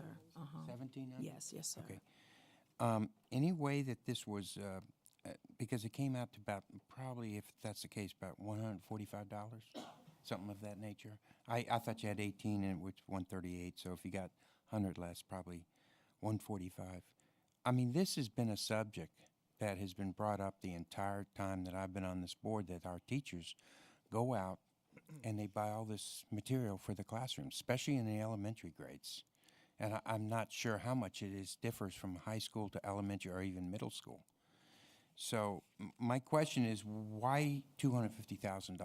Has it been looked over? Because I believe when I've talked to some teachers before, they've spent well over $200 a year on supplies or something of that nature. How did you come up with with $250,000? I'm just going to explain the process, Mr. Skinner. I'd like to give you a brief answer. $250,000 is not based on any percentage. It is just the amount as we looked at all of the different needs. So in that sense, it's not, it could have been $260,000. But we, last year, as we were going through the last part of the budget season, I was working with the teacher advisory team that I have and asking them, what do you spend your own money on? Because all schools get school-based allocations. There are materials and supplies provided for each classroom. But not only in Spotsylvania County, but nationwide, historically, any of us that have ever been teachers will tell you that depending on what we taught, when we were out somewhere, we might buy something for our classrooms that wasn't provided by the school or the school system. So as we begin to get a sense of what teachers wanted, if they were out at Target or they were out anywhere, what sorts of things they wanted, we had at that time a grant-funded bus called Rover that we would take out and we would deliver supplies. And we sort of tested that with a grant that we received at the beginning of this year. And so the purpose of this is to try to, throughout the year, provide materials that teachers want, that they've actually requested, so that they can have them there instead of having to go out and buy them themselves. But the $250,000 is just what we thought would be a good startup for the supply, to have them in storage and then be able to initially take the bus out. But when we saw what a hit it was and how much teachers wanted to use it, they were emptying it out immediately. So we realized the bus is not going to provide the capacity that we need to provide that to the teachers in the schools. So we're now looking at another storage area, but we're going to continue throughout this year. And if we get this money, we're going to use that to purchase a range of supplies. My communications director had sent out a survey to teachers to list what they're most in need of, and so we've used that to help make the purchases. Well, I appreciate that. I think it's in the right direction. There's certainly that. I just have this fuzzy feeling, or there are non-fuzzy feeling, saying that, if it does come out to $145 per teacher, and is it split up evenly too? I mean, so how does it work? You're going to go up and you're going to have a supply system, basically. Is that right? What they want? Basically, and then they go in and get them. We're in a pilot phase with it because we're trying to figure out how we can get the materials to the teachers frequently, but also make sure that those that want to, there are some that don't necessarily want to go and use the supply store. But I think that we're going to have many that we may use our principals. If we have a principals meeting, we'll have them come with a list of what some of their teachers want. So we're going to be trying a variety of strategies to get the supplies to the teachers. But we've never done it before, so first step is to get the materials themselves and create the storage. We can buy in bulk. I'm sorry? You're buying as a group, you can buy for better prices. Yeah, we can buy them in bulk, but what you find is, and I'm not trying to deviate, but some of the things that teachers want are based on certain units that they're teaching. Some of it is food, and there's some food that's actually not going to be good to store for a long time, like Oreos and things like that. So we are trying to be responsive to what the needs are all during the year. And so when we had our teacher advisory go out and test it and say, what we had provided, is that what you think you needed, and what other suggestions would you give us? And we took those suggestions, and we're going to apply that. And we're just going to keep refining it all along the way. Sure. And as a teacher, there are going to be things that the teachers are going to go out and buy. I know there are things that I go out and buy that I'm spending money that I'm not expecting the schools to spend. I'm going to go out and buy maybe another bookshelf because I have such a huge library, or because I have a library, I'm going to yard sales and getting books for my students, extra books, because I'm thinking, ooh, little Johnny's going to like that book because he loves that series. And I want to have extras, or I want to have extras so they can take them home and not have to worry about bringing them back. And then, as Dr. Baker mentioned, Oreos. For the Moon Unit, teachers use Oreos and the kids get to bite and have the phases of the moon. So there's all sorts of things that we do as teachers that anything that the schools are going to provide is appreciative, so appreciative, and that's why I loved this idea.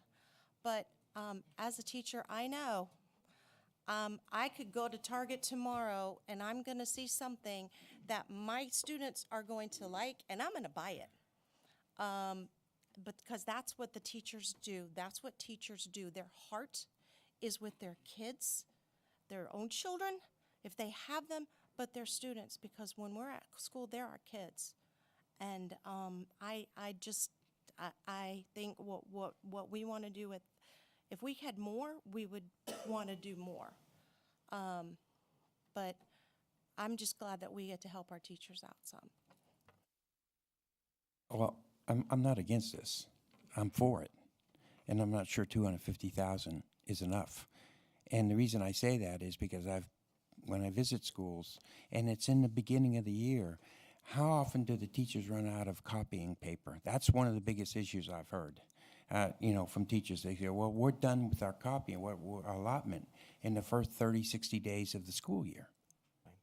Well, we're trying to distinguish between how materials and supplies are managed versus ones that don't exist. And so what we're looking at here are very much what Ms. Shelley and I were saying. This paper is provided by the schools, and if they're using a system to manage it and to not let the cost go up, then we say that's something that the school needs to work out with their staff. We don't expect teachers not to have paper when they need it, but that's not something that now there may be certain kinds of paper that is unique to what a teacher is using for their classroom, but we have a lot of teachers now that really to kind of bring learning to life and to be really creative, they are purchasing things that help them and their students to do projects. And so a lot of the materials are not even used by themselves. They're used in connection with a lot of other materials to produce projects. And so we want to support those kinds of things so that teachers don't have to go out and purchase them. Some of them have been doing it for years. And so the feedback that we received, and so this $250,000 of one-time funds is not intended to last forever, but it's intended to give us enough startup that we can continue, as I said, to refine the process. And then whether it's any additional funding that we can reallocate at the end of the year or carry over next year, we'll probably continue to do that. We also have businesses and different sponsors that are willing to donate to this project as well. Okay, thank you very much. Appreciate it. Madam Chair, if I could point out for the both boards, the fourth item down, the school-based allocations increasing by $12.50 per student. That's what's being distributed to the principals for using in the classrooms. To give an example of what Dr. Baker and Ms. Shelley was talking about, and some of you may have attended where the students brought up a STEM project, and is with gummy bears and paper clips. I mean, just think, buying gummy bears and paper clips and then doing a STEM project. And the plastic cups. I mean, you don't think of, having that in a supply store. Gummy bears? Come on. Mr. Ross? I don't know about everybody, but I didn't have supper, and Gummy bears. gummy bears and Oreos are Orioles are my favorite, actually. Working on you now. I need to get in and see the schools more often. It's a perfect lead-in for what comment that I have, and I'd like the school board to consider is our teachers are the heart, the core of our children's education. And on the tuition assistance program that you also have in here, the $500,000, I applaud it, but I have a little inside information from the finance committee that I'm on with LaShawn. You know, I also, from that finance committee, we have a teacher shortage, is what I was told. We have 1,700 positions, and we still have 10 that are open right now. And my understanding is that tuition assistance is on a first-come, first-served basis and is not just to teachers. It would be to any staff that would so choose and for whatever reason. And I think the school board should look at that and make it a teacher-first tuition assistance program. But I'm not on the school board. But that's where I'd like to see that money go first, and not a first-come, first-served basis for anybody. I apologize. I wasn't in on the conversation, I guess, that happened, and so Ms. Gaines may have spoken. I think we did talk first come, first served, but there was every intention that this was for teachers. This wasn't intended to be for administrators or anyone else, but we may have support staff who want to become teachers. So I don't think it's about not serving teachers. There may be folks that want to become teachers, that this will help them with the funding to get their licensure or their certification. So Sure. I don't think it's intended for folks who are at a higher level in terms of salary than teachers. Well, my understanding is it could go to that. So I guess if the school board would set a policy that would be teachers first, and then others, teachers to be, and then administrators or other staff later, that would seem to make more sense to me. But Well, I'm comfortable saying, and I've got administrators in this room today, but you know, it's not going to be a policy this year. It's going to be a practice, because we have no, though it may be a request in this next year's budget for being a recurring item, as it was many years ago. Right now, we would not have a policy because we're not sure we can do it again next year. But I'm very comfortable saying that our focus is on teachers and folks that are trying to further themselves in that respect. I guess because I was at the meeting, I was speaking to what the policy was prior to 2009 with the recession. At that point in time, based on the policy, it did provide tuition reimbursement for staff. So basically included all staff. so for this 500,000, is it? What is the policy? So What- where we for this are one here, time- staff is in the process of developing scenarios for the school board to review and approve. And we'll bring back that to you once the school board makes the final decision. One more thing, and I just, so that everyone understands that there's a little bit of complexity to whether it's a teacher or a support staff or an administrator. There are teachers that it's really about one course at a time. So it's not necessarily supporting someone to get a full degree, but they're asking for reimbursement of coursework. And it could be a teacher who is taking a course in administration or leadership, and that to me would be an example of the first come, first serve. Would there be a way for the teachers that might have taken courses on their own the past couple of years to reimburse them for those classes that they've had? If we were to do that, I think there would be a mad rush to it. And my concern, again, is that we're really not implementing something, we're just handing out money. And I also think it would be difficult for folks who didn't know about it in the past, who maybe didn't keep certain documentation. Maybe they did. But I think we wanted to just start it fresh this year, see how we do, and then potentially make it a budget recommendation for the future. If I could add something that came out in discussion between a couple board members, is that we have a situation, and it speaks, I think, what you're talking about, who are involved with dual enrollment and community college, and they have to have a master's degree in the content area in order to be able to be part of a dual enrollment program, and we have a shortage in that area. If this avenue of one-time money can give some of our teachers the opportunity to pick up that content course or whatever to fulfill that master's degree in that content area, so that then the dual enrollment is made available to more students, it's helping not only the student, our teachers, but it's also helping our students. Right. And that dual enrollment program is so critical for us in working with Germanna to creating pathways for our students for career. Again, Dr. Meyer, you're making my point. If right now, my understanding is it's first come, first served basis for anyone, but I think those teachers in particular should have a priority. And that's part of what we're going to. And with that, because we are waiting for a scenario, but just as an FYI, kind of another scenario, I just got tuition reimbursement back from Fredericksburg City for taking some more master's courses. The courses are $500 a credit hour. I got $200 a credit hour, and it was only, and there's a cap. So I got like $400 for a semester, and it was only 2 semesters a year, so I was only getting that little bit amount. So we would have to, I'm sure we would do something like that. They're not going to, I can't see us giving back for a 3-credit course $1,500. It would be awesome if we could, but I don't think any division does that. Doesn't mean we can't or we shouldn't, but we do have a limited amount of money, and I'd like that we are going to be able to support more people with it. I'd just like to comment, dual enrollment has been mentioned. I don't know that you recognize what that means, but if you have a student who has accomplished a whole year of college credit, by the time they start college and you're the parent of that student, you don't have to pay tuition for a whole year of college that they've already accumulated as they were in high school taking these dual enrollment courses. So that's where we're going, and that's where the citizens of our community benefit. Hard cash. So I just want to clarify. So we have, and maybe this is my confusion from being on the Finance Committee. So we have $500,000 set aside for tuition assistance, and boy, I am a fan of dual enrollment, believe me. It saves on that college cost, right, or gets them through college faster. But the school board hasn't set a policy on how that will be distributed yet. That's not part of the decision that we're making tonight. That's what I'm understanding. I thought it was.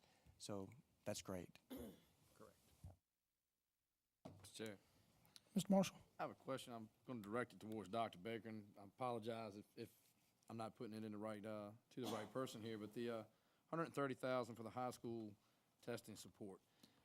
What does that consist of? Is that a computer-based program or something we'll be using countywide, or is it how's that $130 going to be spent? I'm sorry, I don't have my glasses. I'm looking down.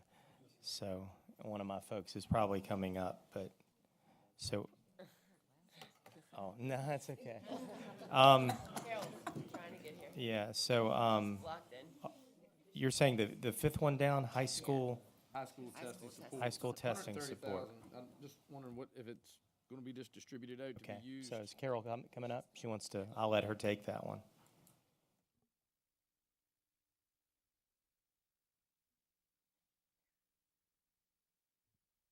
Good evening, and thank you for the question. The high school testing is actually for multiple that we put together. Some of it is for our economically disadvantaged students so that they have more opportunities to take additional tests, as well as potential reimbursement for tests. And Carol, we're talking in that case about advanced placement. Are there others as well? Because I think he wanted to know what kind of That's correct. tests as well. Advanced placement, IB, also PSATs. So it's a variety of testing that we just call high school testing. I appreciate that. I didn't know how it was going to be spent. I didn't know if it was a blanket program or if each school was getting a certain amount. So thank you. You're welcome. Mr. Chair. Mr. Skinner. Real quick question back to the school on the reimbursement. You know, if we could come up with additional money, I'm not saying we can, but if we could, would you put a, so if we get them their masters or something like that, they've got to stay here at the county for 4 or 5 years, put a requirement on them to do that? Again, we're not there at this point with one-time money, but if it became a permanent line again and we were beginning to want to expand the amount and encourage folks, it could be an incentive, and we could the board could develop a policy or redevelop a policy that would require, if you are going to keep that reimbursement, that you have to stay for a certain period of time. I was in another county, and I can't remember how long it was, but I know that that is something that's done. It may be done in the city as well. So it is possible. So, just, I'm just saying, can the school board come up with a figure, a rough figure? I mean, it's all the time when we get carryover money or stuff like that. Sure. How much would you like me to recommend it be in the budget for next year? Realistically, no. Because Listen, yeah. Mr. Ross said it, the teachers are the soul to the school system here. And they're with our kids more than anybody else, even the parents. We agree. And if we can help these teachers and they're willing to stay here and everything, that's where they learn, with the teachers.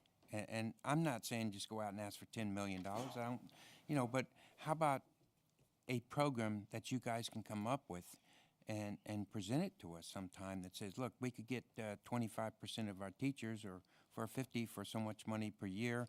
As you said, it's going to be a cap and everything. And the question is, how many teachers would be motivated to do that?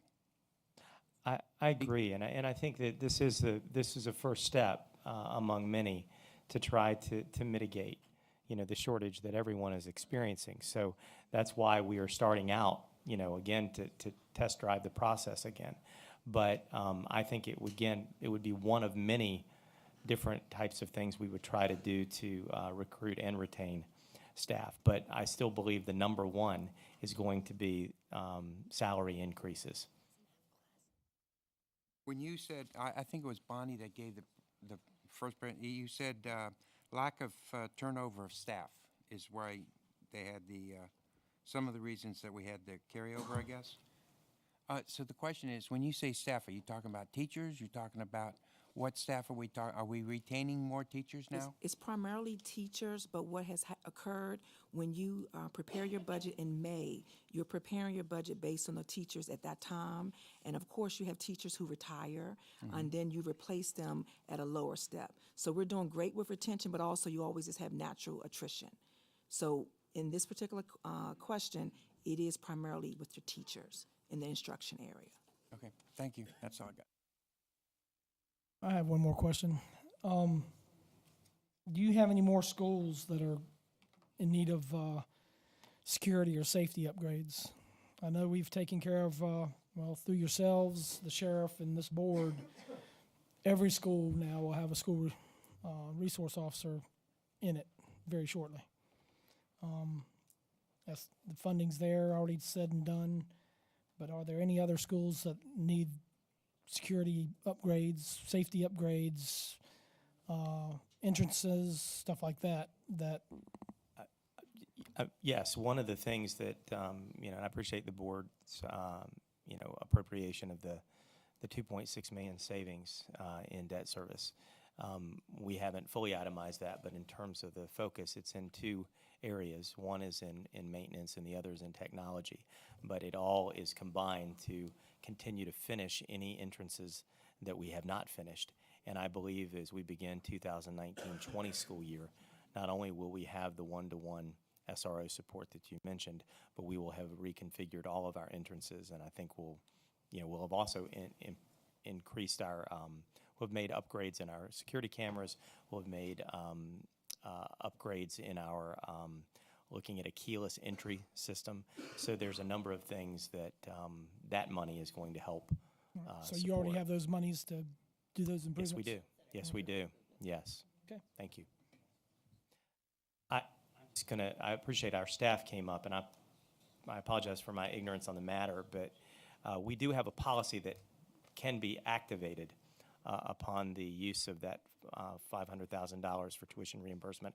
I'll just pass it around, and folks can look at it. But it does identify the purpose of the funds and the policy.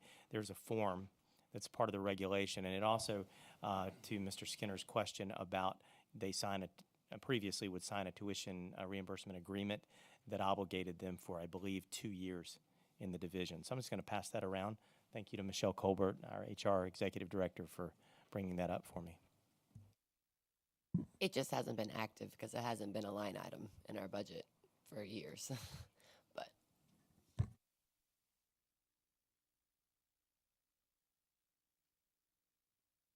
This is boiling down. I believe this is an action item.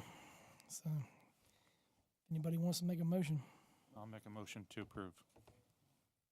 It's fine, you can do it. I could split the names and make it for both of you. All right, Mr.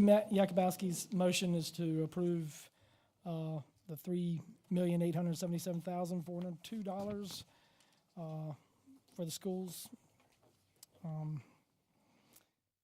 Any discussion? Just one last question, Sean. So we approve this. These are items that won't have to be procured next year. Some of these items, right? So these are going to be, but there's books here, right? We use them more than once. Yes. Right, so these are things that we're not going to have to procure next year in the budget. So we That is should see correct. certain things, we won't see these same things occurring in the 20 budget, so. That is Let me- correct. let me be- But let you me be will clear have on the that, though. Power School one that There's will, a, what, the 1.4 million in textbooks, curriculum Right, resources? it won't be the same textbooks, but there may be different textbooks. Right, but we'll use these next year too. Absolutely. Right, right. But, So this isn't, yeah. but if that's you what I'm see saying. textbooks again next year, it will just be different textbooks. Right, that's what I'll make sure is that, these are things that, it's a $1.4 million less that you will not have to ask for next year because you're buying it That's for right. this year. Exactly. Thank you. All right. Mr. Marshall, you have anything? All right. Mr. Skinner? Aye. Mr. Marshall? Aye. Dr. Trampy? Aye. Mr. Yakubowski? Aye. Mr. McLaughlin? Aye. Mr. Ross? I'll say aye, but I hope you're not counting Chris's vote twice. No. And chair's aye. Mr. Chair, that concludes our agenda. Motion to adjourn?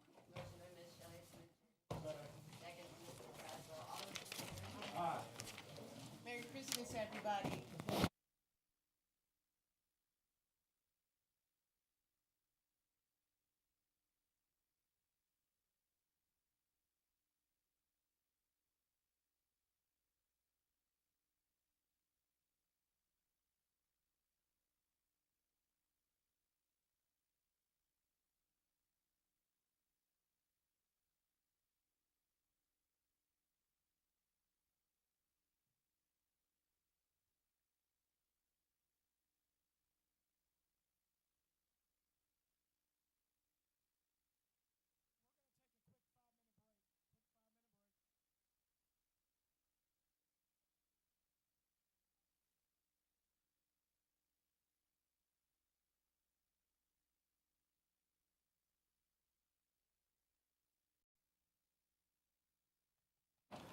Call this meeting back to order.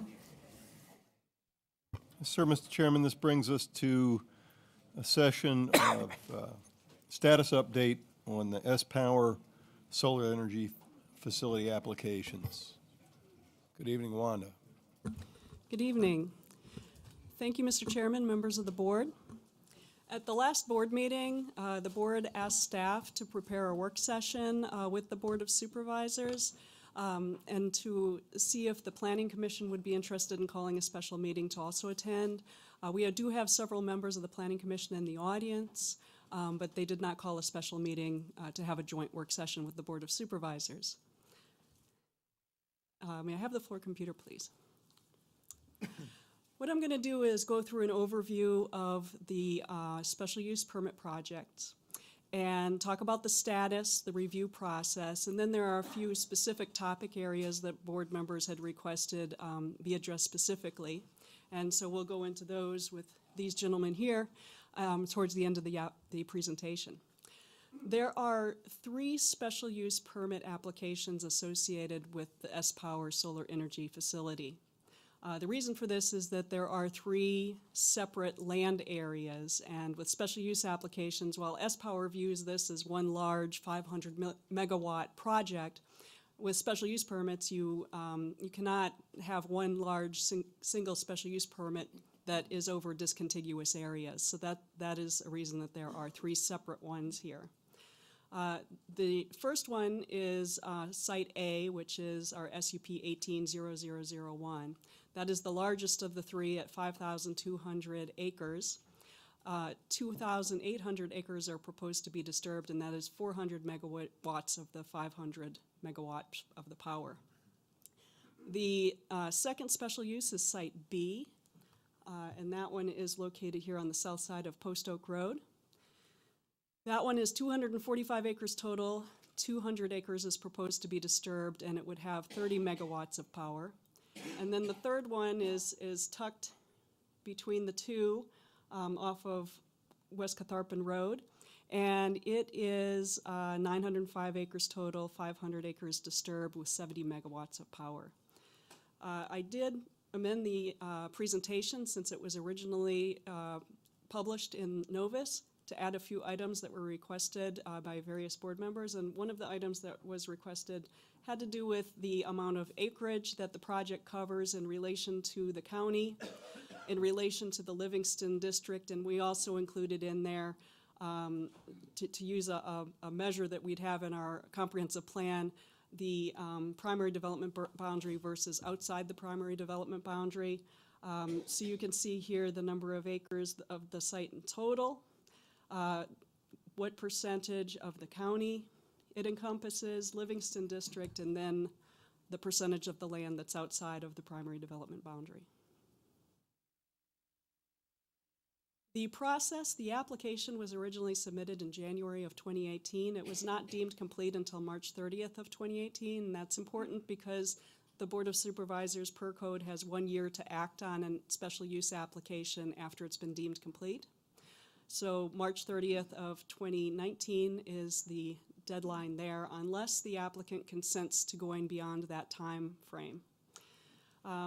I included here a number of iterations of our formal reviews with revisions received, and we did get approval for the consultant reviews in late October, so those have been occurring late October through November. We did receive the consultant review reports today, and we did make copies of those for board members and for the planning commissioners. They're available in a package that Amy has. And we also did post these to the board's Novus agenda, so they are available on the internet. We will also be posting them to the website where we have been maintaining project information. One? Yes. I will say, one of the issues I've had in trying to relay information or give information, as far as I know it, sorry, we're making noise a bit, is the updates to our website with the newest status, the newest data, the newest information. From what I've gained from you, I'll regurgitate, and then there's, I'm immediately met with rebuttal of, well, that's not what's on the website. So it's very difficult to me to try to share information with my neighbors and I don't like constituents, but my constituents, when we don't even have updated, at least fine-tuned information that we've, through your discussions with S-Power, investigations with engineers, your own investigations, and working through all the safety issues in this matter. So I hope we can start. Yeah, we've been putting on the website application information, so when we get a resubmission from S-Power, we update that on the website. But there's a lot of communication, conversation that is just not able to be captured and put onto the website. But yeah, we have had that out there as a convenience so that people can go to the website and see what the latest and greatest application information is. We will be updating it tomorrow with some additional information, including the consultant reports. Okay. And some revisions that have been provided to us of some of the documents in the GDP, primarily to address some technical concerns that we noticed within them. Okay. Well, I just, if it's like with, I don't know, but the water issues, if we've hammered out some details in that, if we could just update where we are, is the agreement going to be no wells? Are there, it's just when it's not in black and white for folks to see, they're certainly not believing anything I say. So at least that's the impression I get. Sorry if I insult anybody on that. That is a good point that I actually was going to talk about in a moment here. We are moving forward to the Planning Commission public hearing. We had originally thought all 3 applications moving forward at once to public hearing, but that was not manageable, just from a staff time perspective and pulling it together, even one in order to get it to December the 5th. We're really working very diligently in pulling that together and relying a lot on other departments and their expertise and legal review. But Or we are. Let me interrupt. Are you sure you're not rushing yourselves too much? We are on pace for December 5th, Planning Commission public hearing, yes. We will get it done. Okay, because there's a whole lot of information that, they're going to need the same information that we're going to need on all these, the information that we've been provided from outside with the questions and concerns that they have, and, I hope so. The staff report and the draft recommended conditions, we are working very hard to release them on Thursday. So at that point, a lot of these questions will be answered. You will see the recommended conditions. You'll see staff's recommendation. There will be recommended conditions no matter whether the recommendation is approval or denial. So just so that everybody's aware that once we get to the publication of the Planning Commission packet, it'll be available on the county website under Boards and Commissions, and then click the agenda search and look for the December 5th Planning Commission agenda. And then we also have our zoning hearings notice posted at the top of the county website. If you click that, you can get to the application materials, and like I said, we'll be updating those on the website tomorrow. We have posted ads in the Freelance Star, mailed notices to properties within 3,000 feet, and signs are posted on the public road, all according to code. One more question for you, Warren. Yes. I'm sorry to keep on interrupting you. I've been called by a number of folks saying this is the first time they've heard of it. And in even my town hall, there was a number of folks that came out that first time hearing about this project. Is there anything the county can do better as far as getting out these notices of these large projects like this, especially in the more rural areas? Short of sending out letters to everybody, I don't have the answers. As part of the community meeting process, notices went out within 3,000 feet of the project. That's all on the applicant. That's run by the applicant. The first formal legal notice that's required to go out by the county is when the Planning Commission public hearing is scheduled, and the board increased that radius to 3,000 feet as well. I don't know what more the county can do. It's been a very public process in terms of being in the newspaper, and certainly discussions at the Planning Commission and board level during citizen comment. But I'm not really sure what more the county can do. We've been using, Facebook, Twitter, trying to get word out about different items. Community meetings have been on there.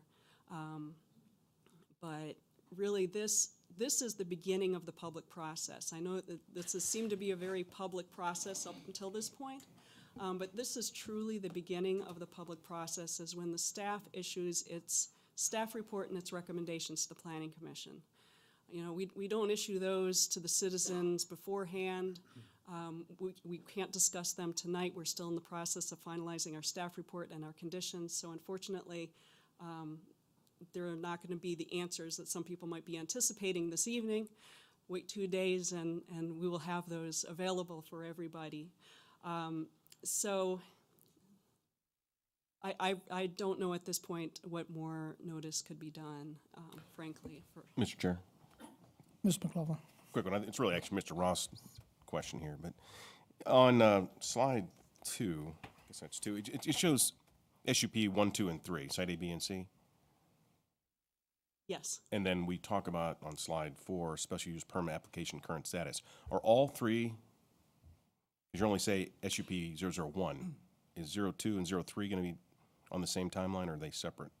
Oh, yeah, so that's a good question. I should have covered that. So SUP 2 and 3, we're planning to have those December 19th is our plan at this point in time, to have the public hearings on those two.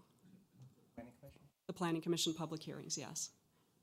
So those two, I guess 2 and 3 will be on the same date, on the 19th? That's our thought at this time, yes. Any reason why they weren't together? All at one meeting, simply the fact that it's 3 separate applications. We have to do 3 separate staff reports, 3 separate packets. We are working a lot of hours just to get the first one to completion. Okay. And so it just was a time management, and we didn't, and to address the question about rushing, we didn't want to take on something that we might not even get to actual public hearing on that evening if the first case takes hours. We have to do the whole staff presentation and hold public hearing for the second one and then the third one. So, you know, we were thinking the chances are the public hearings would be continued to the 19th anyways. Mr. Ross? Okay. Mr. Cole? Yeah, I was just wanting to point out, you know, your questions regarding the notice. You know, the notice requirements that you all adopted, I believe, last year, is far in excess of the state requirements. So, I mean, I feel like we are, you know, providing maximum notice that we can affordably anyways. Of course, you know, you could send a certified letter to every resident in the county, but that would be cost prohibitive. All right, thank you. Mr. Ross? So Wanda, what I don't see is, I see, so if you're going to bring 2 and 3 back to the Planning Commission in December at their second meeting of the month, and I see when the board needs to have their final vote by March 23rd of 2019, is your intent to bring it to the Board of Supervisors in 1 and then 2 and 3, or? We haven't, we would discuss that with county administration. What we're envisioning is that we'd hold the public hearing December 5th for the first one, the 19th for the second 2. They're going to be fairly repetitive of the first one, and the concerns and the conditions are likely to be fairly repetitive.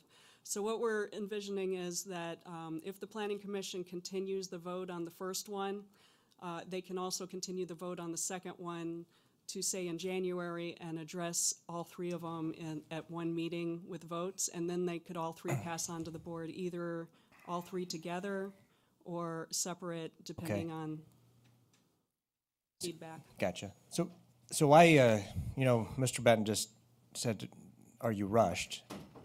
I can't believe I'm saying this, but I feel that you're rushed.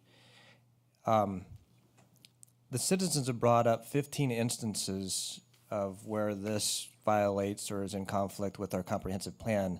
Will those things be, you're going to be able to address those at the 5 December Planning Commission meeting? Correct. We are working on our staff reports, and yes, we will be doing our own comprehensive plan analysis. And I guess I feel that way because we don't have the study back either as of today, correct? When's that supposed to get to us? The consultant studies that's are. what's in my yes. pack. That's this Yes. package. Okay. Yes. So we just got it today. So how are you coming up with the baseline special use permit? I know also that the citizens have put together some things that, if it were to go forward, would make it better. I'm not saying it's going to go one way or the other, but how are you going to decide? And that will go to the Planning Commission on 5 December. Are you ready to make that a baseline and incorporate their comments, or how are you going to do that? Right. So we've been hearing the comments and concerns, receiving the information from the citizens, reviewing that information, researching. So, you know, we have been taking all of this into account. We have been working on conditions for the past month with the various departments that have expertise and with legal staff. So how do you decide what goes in and what goes out? I mean, I personally would like to see them all in as a baseline, and maybe they change as we go through the process. But how's staff going to decide which one of those are going to put in as a baseline? I know that there's a 50-foot buffer as a baseline and a 300-foot buffer and a different baseline. How are you figuring that out? Right. So we're evaluating it according to the comprehensive plan, according to the codes. We are looking at the recommendations that have come from the citizens, and we are also consulting with legal staff regarding what we can do legally in terms of conditions. So you know, it's a process of discussion, review, examination, and then we're going to present a series of recommended conditions, and that's, I don't know what more I can say at this point. Thank you. So, like I said, this really begins the public hearing process. And you know, I think this is important because this project has been very public up to this point, and I think that's probably resulted in some frustration because there have been a lot of comments but not a lot of feedback back to the citizens. So that's really what this starts, and so that is one reason that we're very interested in getting this into the public process so that the Planning Commission and the board have sufficient time before the March 30th deadline to fully consider this in the public process. Staff makes a recommendation, the Planning Commission will review and make their own recommendation, and the board ultimately has the final decision. So, you know, this will evolve through that process, but getting it into the public process can really begin the discussion and provide, you know, the full set of information to the Planning Commission and the Board of Supervisors, and give you both bodies approximately 4 months for that process, and that way you're not rushed. Mr. Chair. Mr. Ross? I have another question. The package we got tonight with the study, maybe you already said it, is that already out, posted on the internet, or will it be? It is posted to Okay. the Novus agenda Okay. already, and it's going to be on the county planning Okay. website tomorrow. Thank you. So as I noted, March 30th is the deadline with the last board meeting. The regular board meeting is March 23rd before that. Just very briefly, I wanted to hit on, you know, special use considerations. Special uses are generally compatible with other land uses permitted in the zoning district, but because of their unique characteristics or potential impacts, we can look at them individually and determine if there are conditions that need to be imposed in order to ensure that they are a good fit in that location. There are 8 standards of review that are included in the zoning ordinance that will be part of the staff report that these will be evaluated against.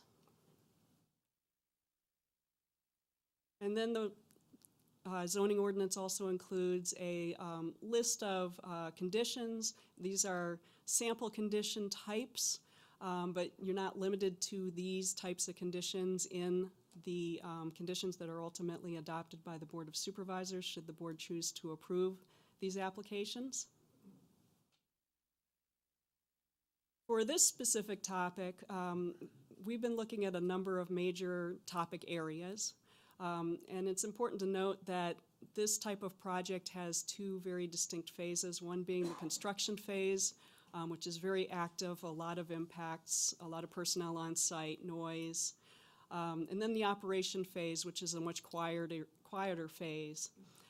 We've been looking at erosion and sediment control, stormwater management, groundwater and public water, burning, emergency management, traffic road impacts, hours of operation, decommissioning and surety, heat island, panels and cadmium telluride, setbacks and buffers, vegetation, pest management, historic resource impacts, lighting, biological impacts, noise, and conformance with the comprehensive plan.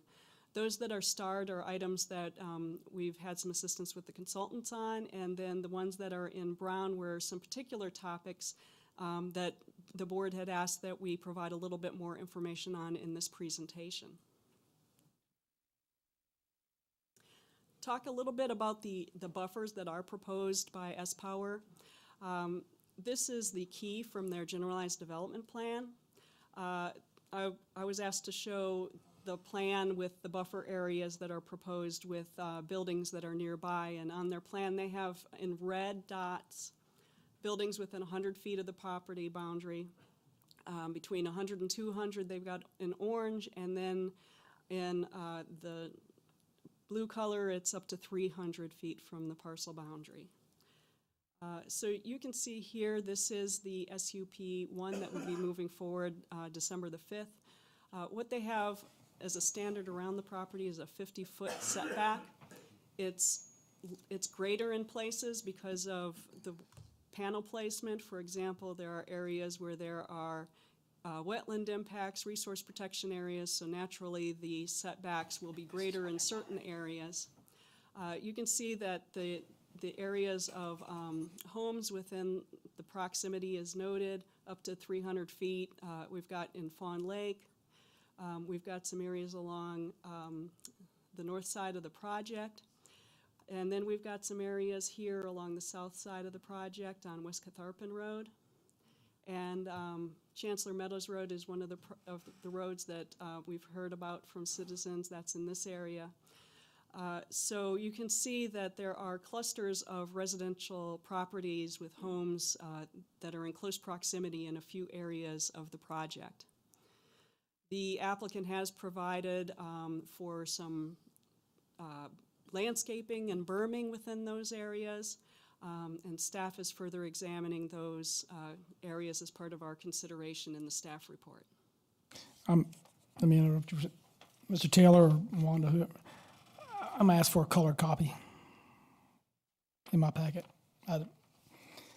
Looking at this black and white doesn't do me a bit of good in your, and I'd like to just have it in color.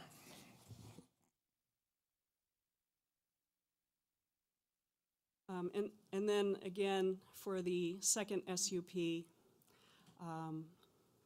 this again shows at a much larger scale so that it is more visible the existing homes that are proximate to the project. And again, for the SUP 3.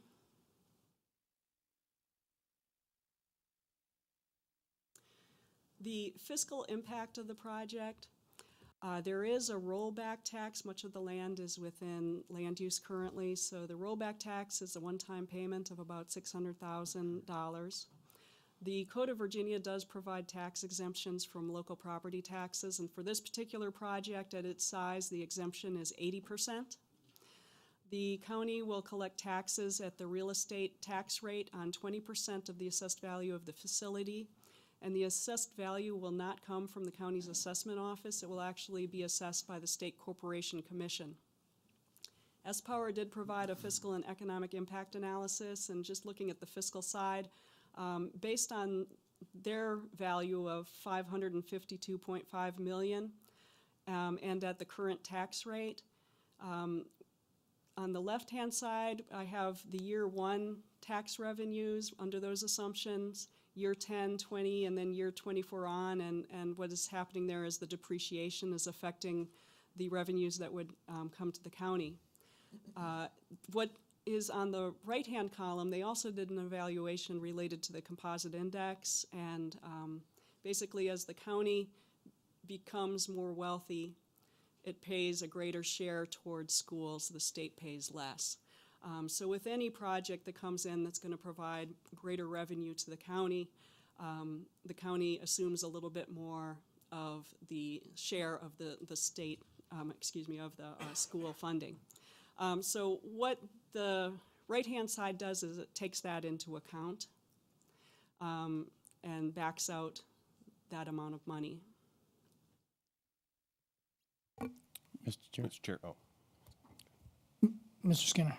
Thank you. Wanda, okay, the one thing I've heard over and over is that we're getting 600,000 rollback. I've heard that some people say it's more than that, it's less than that. Is this an official figure? I requested the Commissioner of Revenue provide an analysis of it, and that was as of earlier this month. Okay. All right, thank you. Mr. McLaughlin. So, quick, so this is the property tax. Do they have to pay any additional, like, personal property or machine and tool tax or anything like that on the equipment? That's this.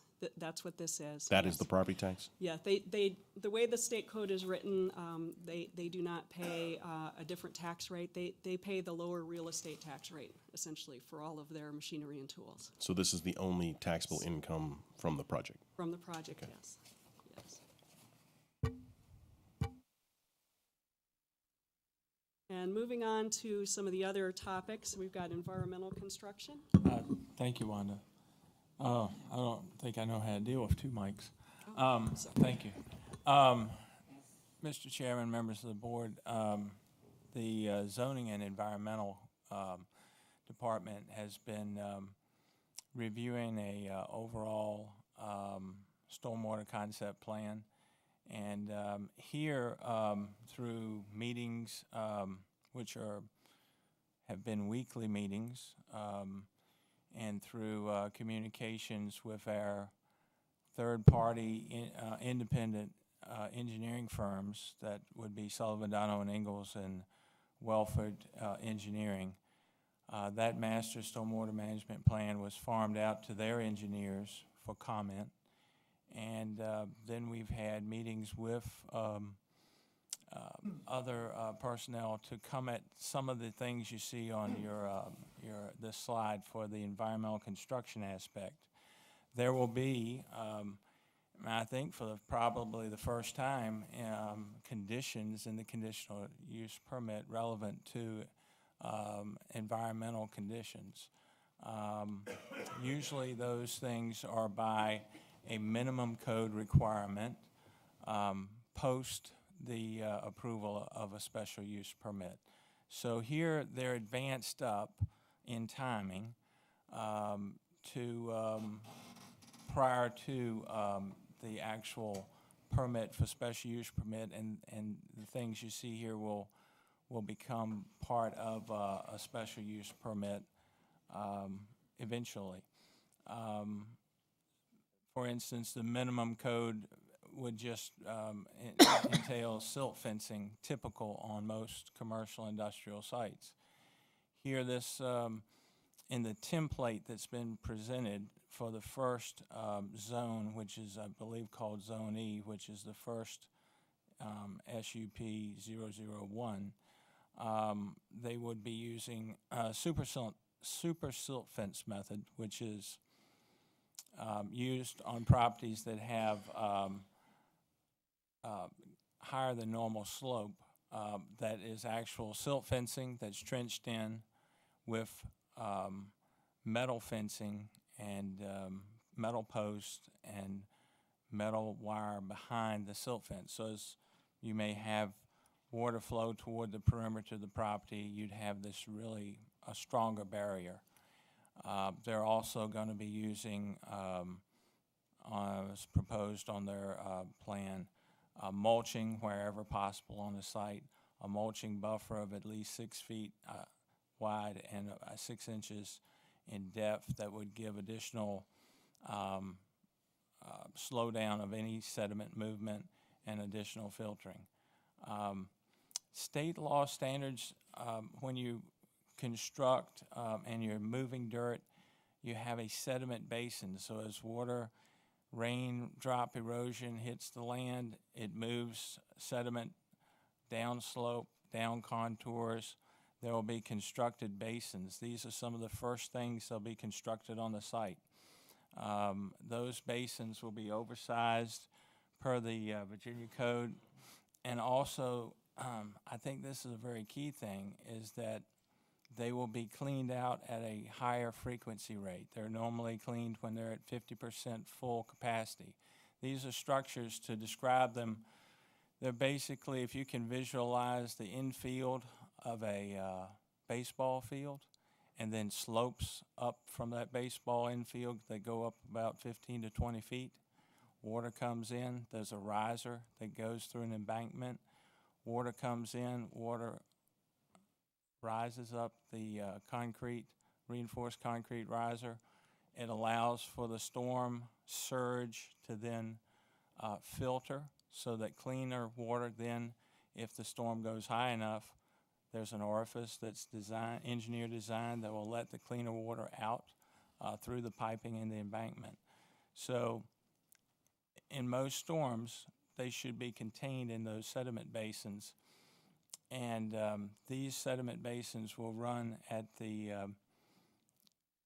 perimeter of the property. So you have your silt fence, then you have your sediment basins behind that.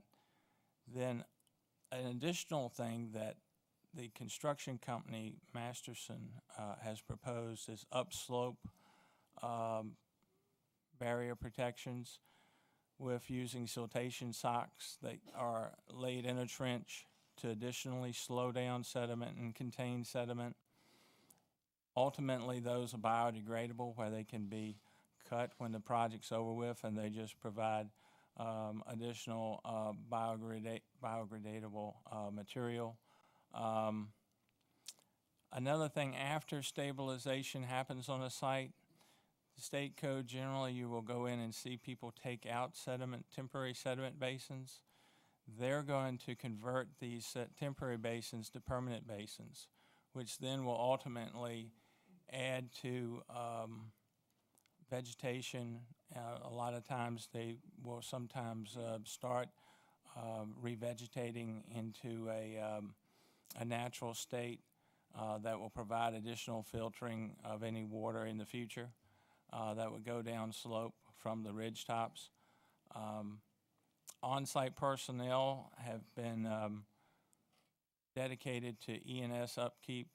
It's not always on a commercial industrial site, I can tell you that, but on a site this size, they're going to have on-site ready response personnel.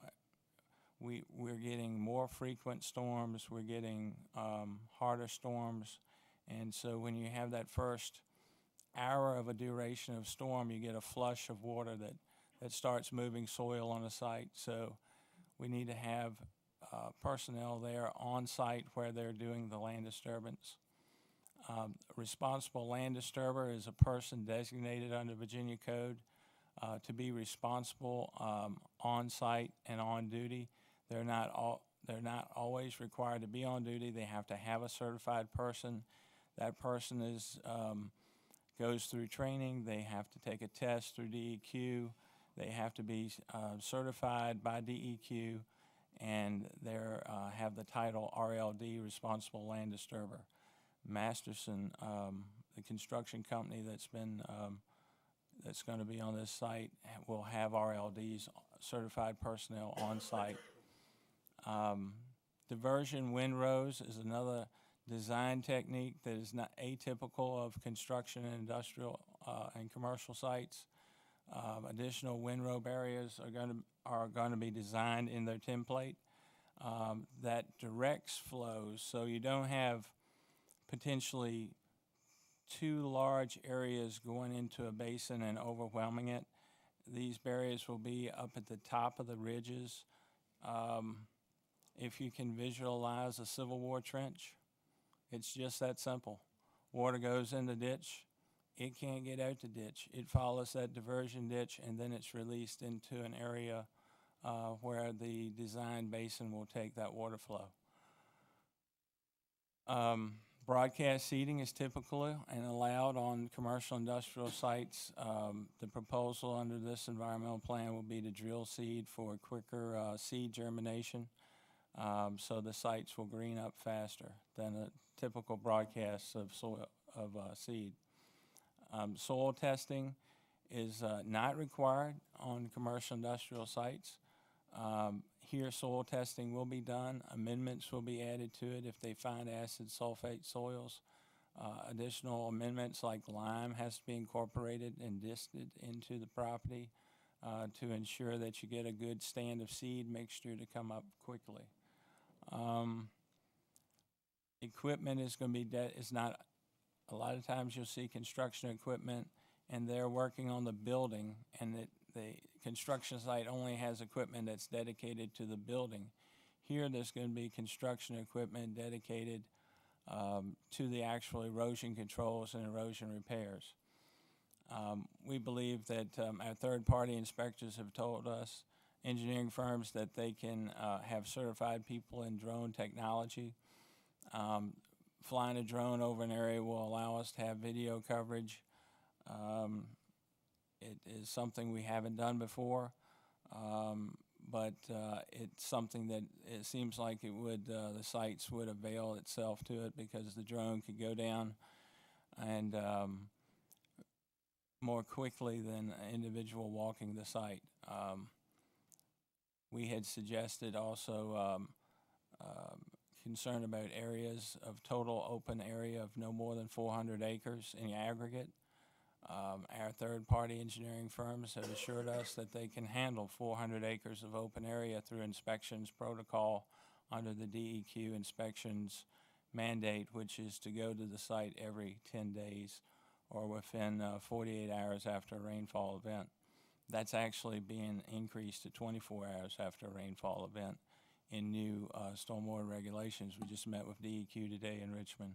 That's one of the things proposed coming up in 2019. So I hope that answers some of the things we've drilled down through. We've had our third-party engineers meeting with their civil engineer, Kimley Horn. Scott Malote has been spearheading those meetings weekly. So these are some of the things that we've come up with that we think are beyond the minimum code for this project. So I'd be glad to entertain any questions. Mr. Skinner? Troy, quick question. You mentioned they're going to put 6-inch mulch by 6 feet wide. Was that right? Could be. I mean, that's pretty much a standard to get some slowdown of the movement. Is that a continuous process? Every year replenish the mulch so it's 6 foot? I mean 6 foot wide and also 6 inches high? Well, it's important in the construction phase. After a year, this site's going to be stabilized. There's going to be Virginia grasses growing, and there should even before a bond is released, they will have vegetated site. So the barrier is really for a construction technique during the construction period. It's not designed to be a permanent technique. Do you have a person on here, you were talking, I seen on-site 24 hours? That's to have a person respond to the site within 24 hours, yes. We have 3 firms under procured contract. That's 3 civil engineers, and we believe we have at least 15 people we can put on that site in 24 hours if necessary, in addition to our staff. Okay, well, my question is more, is there somebody there constantly 24 hours, or are there 3 people that doing an 8-hour tour or duty there, and then somebody comes in and replaces them? They won't be there, our staff won't be there 24/7, no, sir, but they are required. They are required. Right. The on-site people are required to do daily inspections of their site, to record their stormwater pollution protection plan daily. They have, if they drop, just say a barrel of oil tips over on that site, they have to record that. DEQ comes in, they look at their stormwater protection plan, they look for those dates. They look for consistency of recordation of everything that happens on that site. That's in addition to what the county's doing. So it's not only the county looking at the site, it's going to be DEQ looking at the site, and it's going to be their own on-site personnel looking at the site. So there's a 3-layer environmental review of any construction site. So I guess I take that then there'll be a person from that company there. 20 people. What's that? 20 people. 20 people? There'll be 20 people dedicated to their ENS control measures. Okay, so my question is then, there'll be somebody there 24 hours a day? 20 of them. Okay. From day So one. we will have, Till they end it. they will be looking at after everything, and even at 2 o'clock in the morning, or? Well, now, I can't say about nighttime. Well, that's my question. When I say 24 hours a day. They're not going to be camping there. They'll be reporting there every day. Yeah, okay, they're going to be reporting, but there's not a 24-hour watch at this site. Well, I can't say that for sure. The fire marshal's going to comment on personnel and different phases of this construction and whether or not they have other issues. I don't want to comment to his part, but well, I'll ask him. They're going to be county personnel out there. I understand that's going to be county on county's time and stuff like this, but the question that has been brought to me is, do they have somebody, or do they expect to have people on their site 24 hours a day in case something happens and there's a They're going to have a condition on hours of operation. A what? They're going to have a condition on hours of operation for sure. Okay. It's not going to be 24/7. So, just for the heck of it, we have something at 2 o'clock in the morning. We have one, and I'll use what was used tonight, the arc flash or whatever it's called. So, who's going to report that? There's an emergency operations plan in your packet. I understand that. For all types of contingencies that deal with that. And I think fire marshal's going to. I'd love to hear what's going to happen on this one because, you know, as we've heard tonight, and I'm just repeating what I've heard, there's a fire, well, you want a 300 fire break, they do, but it was called an arc flash. Okay, I think Mr. Ginelli brought it up, and the fact is, from the solar panel to the inverter, there's no way to stop that. It's when you get to the inverter that you probably have a circuit breaker. Mr. Skinner, it's my understanding they will not have personnel on site 24 hours, but one of the requests that we've made of them in these discussions, working towards a plan, is to have at least video surveillance, ongoing monitored video surveillance, not just a recording camera, of all areas of the site to be able to identify any issues occurring and to be able to report that immediately. And that's where they will be doing that, not us. That's where we're asking them to be able to do. 24-hour surveillance on the area. Yes, sir. Okay. Thank you. That's one of the things I wanted to ask. That's it. Thanks. Mr. Yakubowski. Thank you. Question, during the construction phase and the clearing phase, there's going to be a lot of vehicles going in and out of very small roads that have high speed limits. What conditions does the county have for safety regulations? What improvements do they need to make to their entrances and exits to ensure safety on those county roads? I believe that probably is addressed in their safety plan, their speed limits that are going to be on that site. Well, I know that they have trucks with speed limit. I'm saying, does the county have any ordinances, any regulations, anything that we can enforce so that we put a condition on them to make sure that their entrances and exits from their site onto state roads are safe? Perhaps, deceleration lanes, things such as that doesn't put people that travel those roads normally, looking at 4 or 5 logging trucks that are pulling out at a time. The in-place requirements are related to VDOT and construction entrances and their standards, so that's what's in place. Okay, so that is what we would be using then? That would be the baseline that we would use? Okay, thank you. This is probably going to be one of the largest special use permits ever written in Spotsylvania County, once you see it. BJ's Wholesale Warehouse Club has 28 conditions.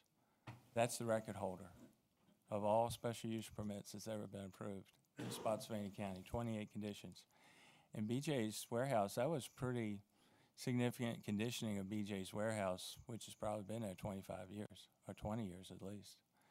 I'm going to have 3 code enforcement officers, myself, and a deputy. That's 5 enforcement people for the conditional use permit, to answer your question as to enforcement agents. I'm going to be there quite a bit if it gets approved. If I can follow up, yeah, and I know that we all appreciate that. My concern is that do we have the teeth? Do we have the ability? Do we have and I haven't seen your report yet, so I can't, and I don't want you to answer. Let me put it this way. I would like to see these types of things in there, because when you're talking about a site that all combined, granted they're going to phase it, and I understand phasing, and I understand how they're going to do that, but when you have a site that is that large and that impactful on an area, well, let's face it, what's the last thing built out there? A house, a barn. There's not a big subdivision anywhere to be found except on the north side in Fawn Lake. So these are not roads that are used to handling something of this magnitude, nor are the people that travel them used to seeing that type of thing on these roads. So I want to make sure that the people that are traveling there and the people that are used to taking these roads are protected as much as possible, so that we don't dump out a problem and then have other problems that compound upon that, simply because we didn't think ahead of, well, what are we going to do with all those logging trucks that come out when we have school bus routes that are running that way on these little roads with these, non-existent shoulders. And some of those roads, some of those turns down there, you take a logging truck through there with a couple of school buses, and it's not as safe as it or it needs to be as safe as possible, let me put it that way. And so that is one of my biggest concerns, is to make sure that during this whole process, because if you do it 400 acres at a time, that's 6 pods that you're going to be doing. The total build-out of something like that would be, how long have they given us a time? 18 months. Okay, so let's, and that's in a perfect condition. So let's say roughly 2 years for them to do it. Let's just say they get backed up by weather and all. That would be anywhere from 1.5 years to 2 years of this impact on that area. And I think we need to make sure that our citizens that are traveling those areas are protected as much as possible. So, thank you. Mr. Chair, real quick. Mr. The change to the fee structure last meeting, that Yes, would be sir. in place for this project, correct? It So is. all of those inspectors are covered by Yes, sir. fees charged? Okay, thanks. Absolutely.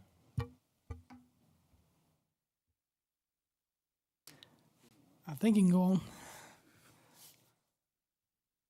Yes, this is me.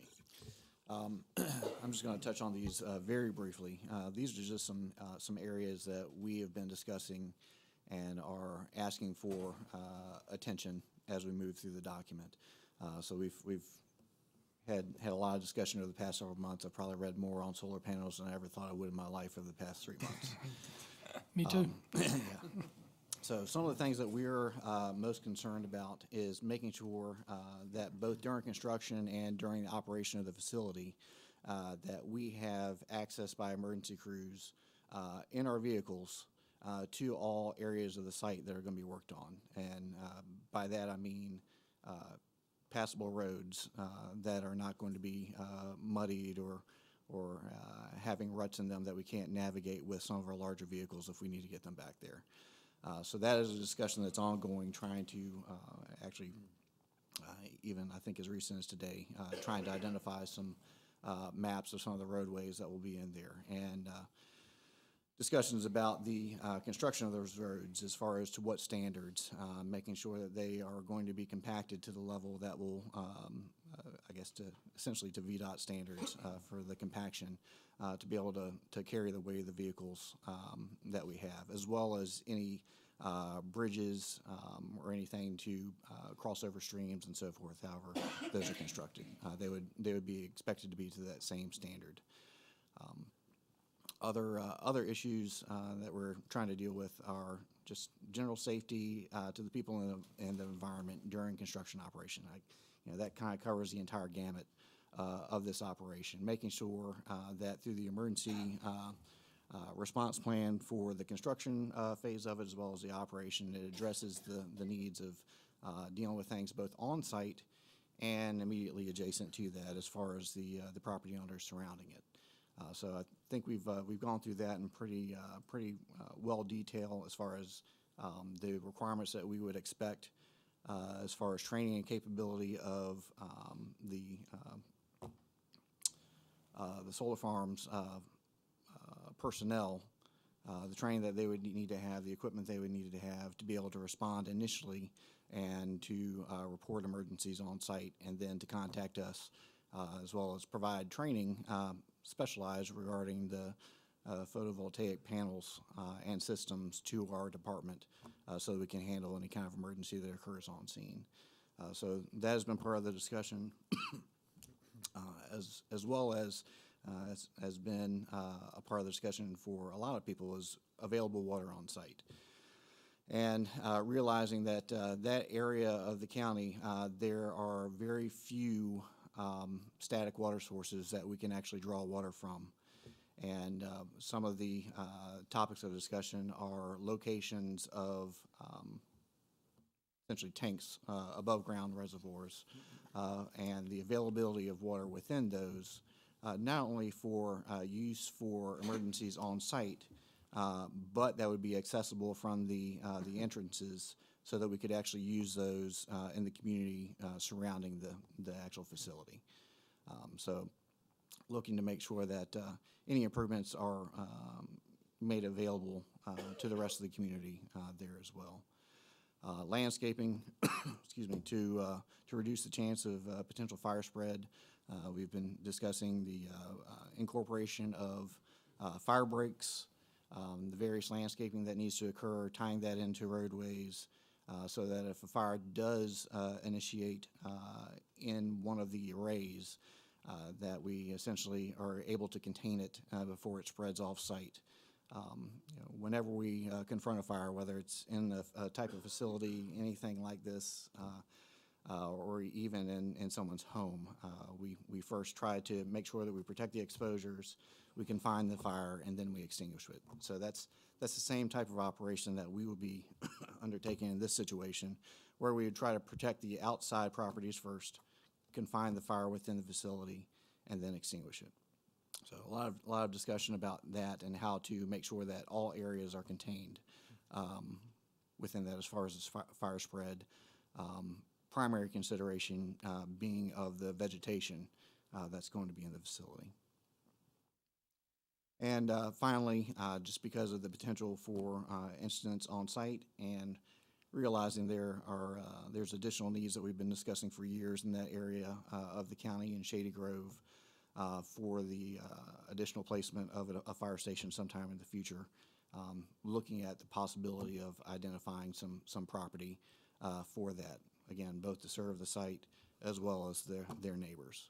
So those are a lot of the things that we've been discussing so far, trying to make sure that, especially on the last point, it would actually have to be very, very usable property that would serve the entire community. And quite honestly, it may have to be off-site of what the property currently exists because it's a little bit too far west for where we're looking. Sure. Chief, if you could, how big are the tanks we're looking at? I believe they are two 50,000-gallon tanks that would have to be maintained at 50% fill, so carrying 25,000 gallons in each of them at all times. And have we discussed how wide the fire breaks are going to be because of the potential? I'm going to go back to it all the time.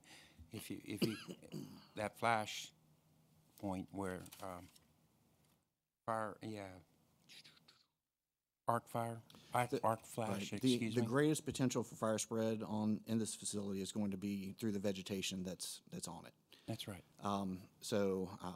It would depend upon the terrain, but we're looking for really a minimum of at least 8 feet fire break all around the facility, including roadways to have that tied into it. So that would be areas that would be maintained low enough, essentially no taller than the grass you would have on a well-maintained lawn.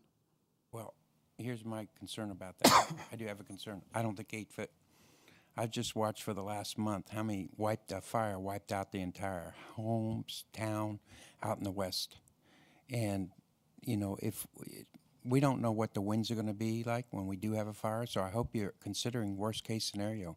You've got a 20-knot wind coming across, and you've got a fire. How quick is it going to spread, and how many of those ashes or burns are going to go across? Because that is one of the biggest concerns I have, is to contain the fire that you have inside that.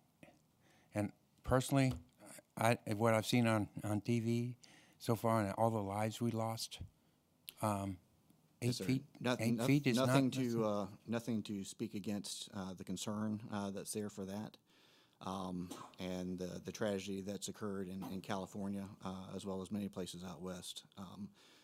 And not to say that it would never happen here, but fires do burn a lot different in the wildland here versus California, just because of the type of vegetation that they do have.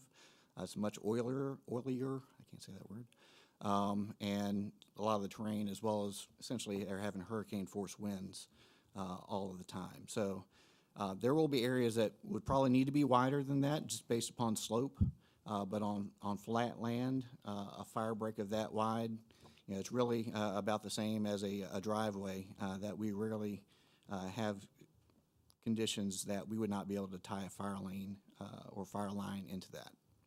So, And currently, where is the closest fire station located to this project?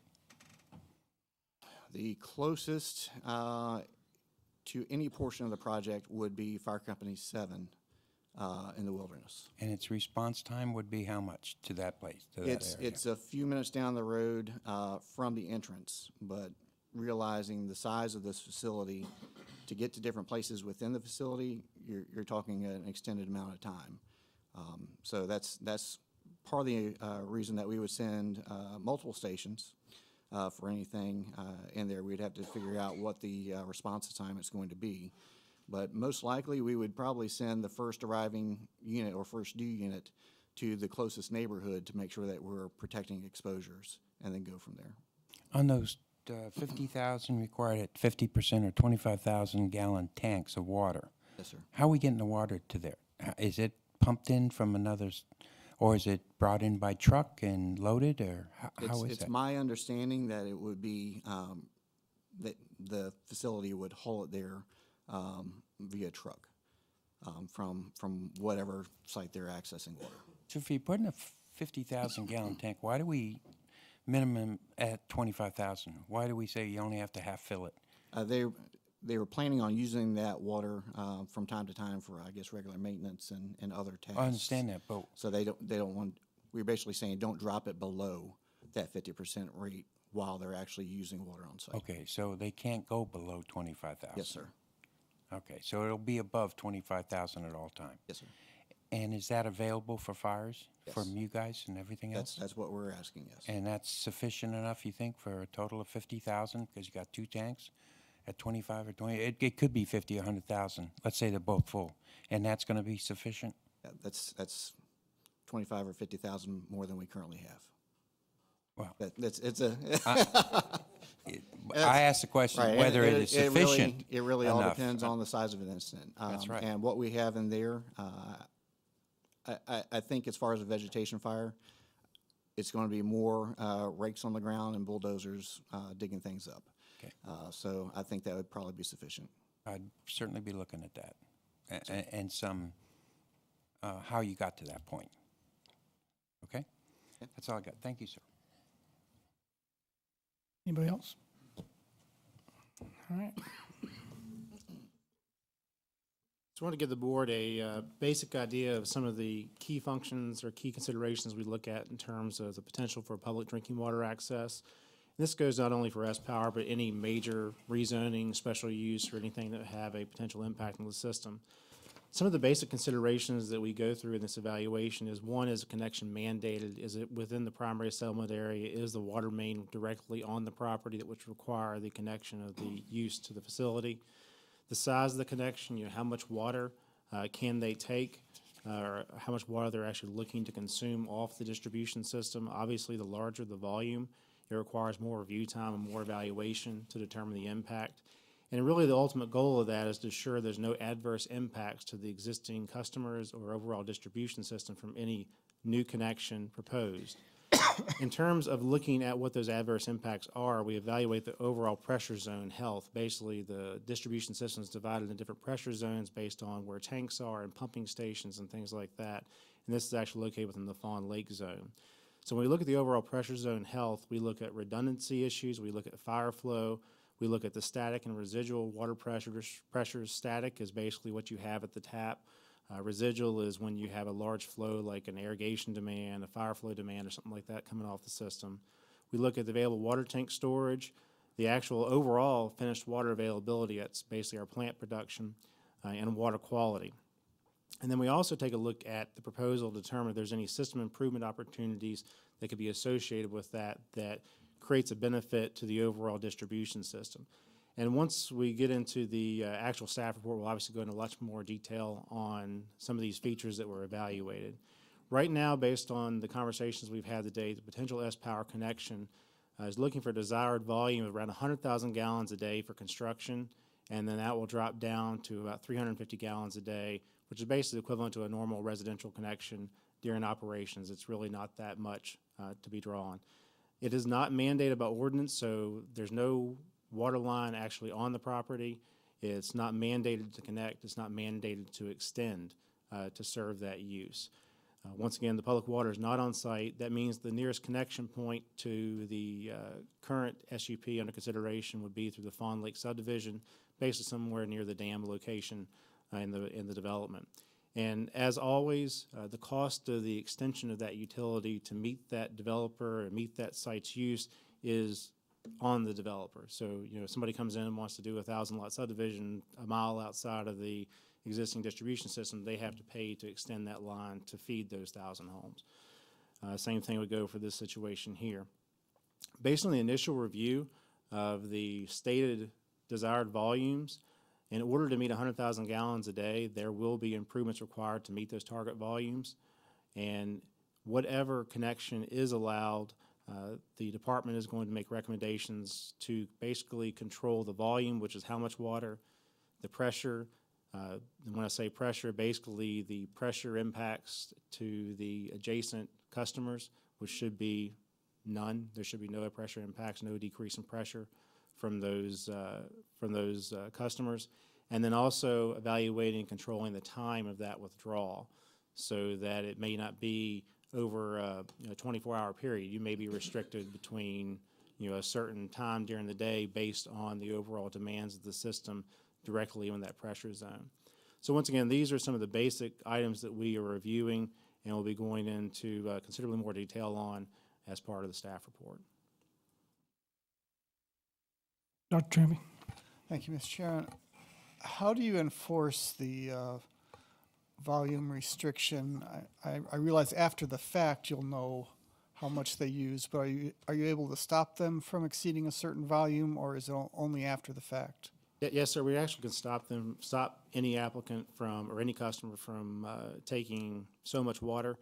Basically, what would be done in a situation like this is the connection would need to include a flow control valve and also a pressure sustaining function. What that does is flow control could limit the volume of water, the flow rate that is taken over a certain period of time, and then the pressure sustaining would be set to where you wouldn't have pressure impacts to the other customers basically upstream of that connection point. So if the pressure dropped below a certain point, it would throttle that connection down to where, that flow rate may have been 100 gallons a minute, 5 minutes ago, but pressures have dropped or there's a fire flow event or something like that occurs, and then that pressure would drop down to 50 gallons a minute. So there are ways that are valves that are established that are specifically can control that. Thank you. Mr. Skinner. How do they plan to take the water? I don't completely understand that. Are they going to take that directly from Fawn Lake through a system they provide, or are they going to hook up someplace down the line on our systems? Basically, from the utility side, any connection would be between the proposed site and the public utility line within Fawn Lake. And what happens after that, whether or not that dumps into temporary storage tanks or a hydrant at that location or whatever, that for them to take any water from that collection location on their property to, a remote portion of the property, that's kind of on the user at that point. The utility is not part of that discussion. Are there any restrictions on time of day they can take it? Yes, sir. As stated, that based on the initial evaluations, we will have a volume, pressure, and time restriction that will be in place probably. It seemed to me like early morning hours or something like that when nobody's using the showers or anybody's using the, everybody's sleeping. Sounds like a... Yes, sir. We have demand projections or basically demand curves for that zone, and we would match those times with that demand curve to maximize, the volume of water that could be taken from the system without impact to the customers. Thanks. Appreciate it. I got one. Is this violating any kind of policy as far as providing them water? No, so we can actually go back and quote the exact references in the Chapter 20, which is subdivision, and Chapter 22, which is utilities, and the comprehensive plan.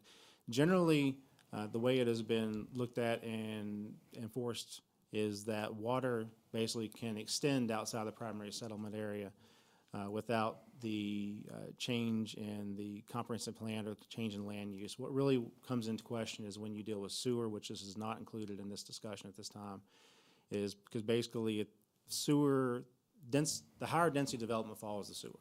So the intent behind the ordinance is that if you're outside the primary settlement area, if you can gravity into the primary settlement area, that's okay, as long as there's not a subdivision that's been created that creates individual lots, if it's a single parcel. But you couldn't pump sewer from outside the primary settlement area into the primary settlement area. It's basically just a way to control the density of development in the borderland areas around where the primary settlement area is established. So that typically, when you look at the extension of utilities, water, because literally by nature of water can run about wherever you want it to based on the line size and pumps and everything else. It's really the sewer that is regulated through those documents. Okay, all right, thank you. Mr. Skinner? So, are they paying for the water? For consumption? Yes. Yes, sir. They would be like any other customer. So they're using such a high, they're going to be up at the higher, if they're using 100,000 gallons a day, are they not at the peak of our? It would equivalent, 100,000 gallons a day is approximately, I believe, off the top of my head, about $500,000 to $600,000 in revenue a year, if you take 100,000 gallons a day off our distribution system. Okay. But yes, the utility department cannot give away water, cannot give away service connections, cannot give away availability fees. That's restricted by bond covenants very explicitly.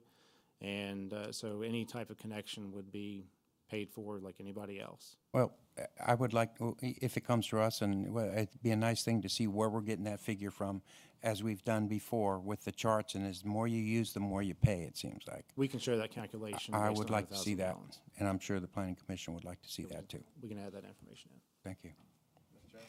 Ms. Marshall? If we could, when we're talking about putting a water line to this site, and we just had a discussion about our fire flow issues and using on-site tanks, if we're gonna have a water line there, it would be great to have a fire hydrant there. Is there something you can require through utilities? Yes, sir. We would require any type of connection onto the property or onto the proposed site would include fire hydrants at specified intervals. For no other reason, even if it's in the middle of the woods, we still have to flush that line and make sure water quality is maintained. So. Right. Okay. Thank you. Yes, sir. It would be.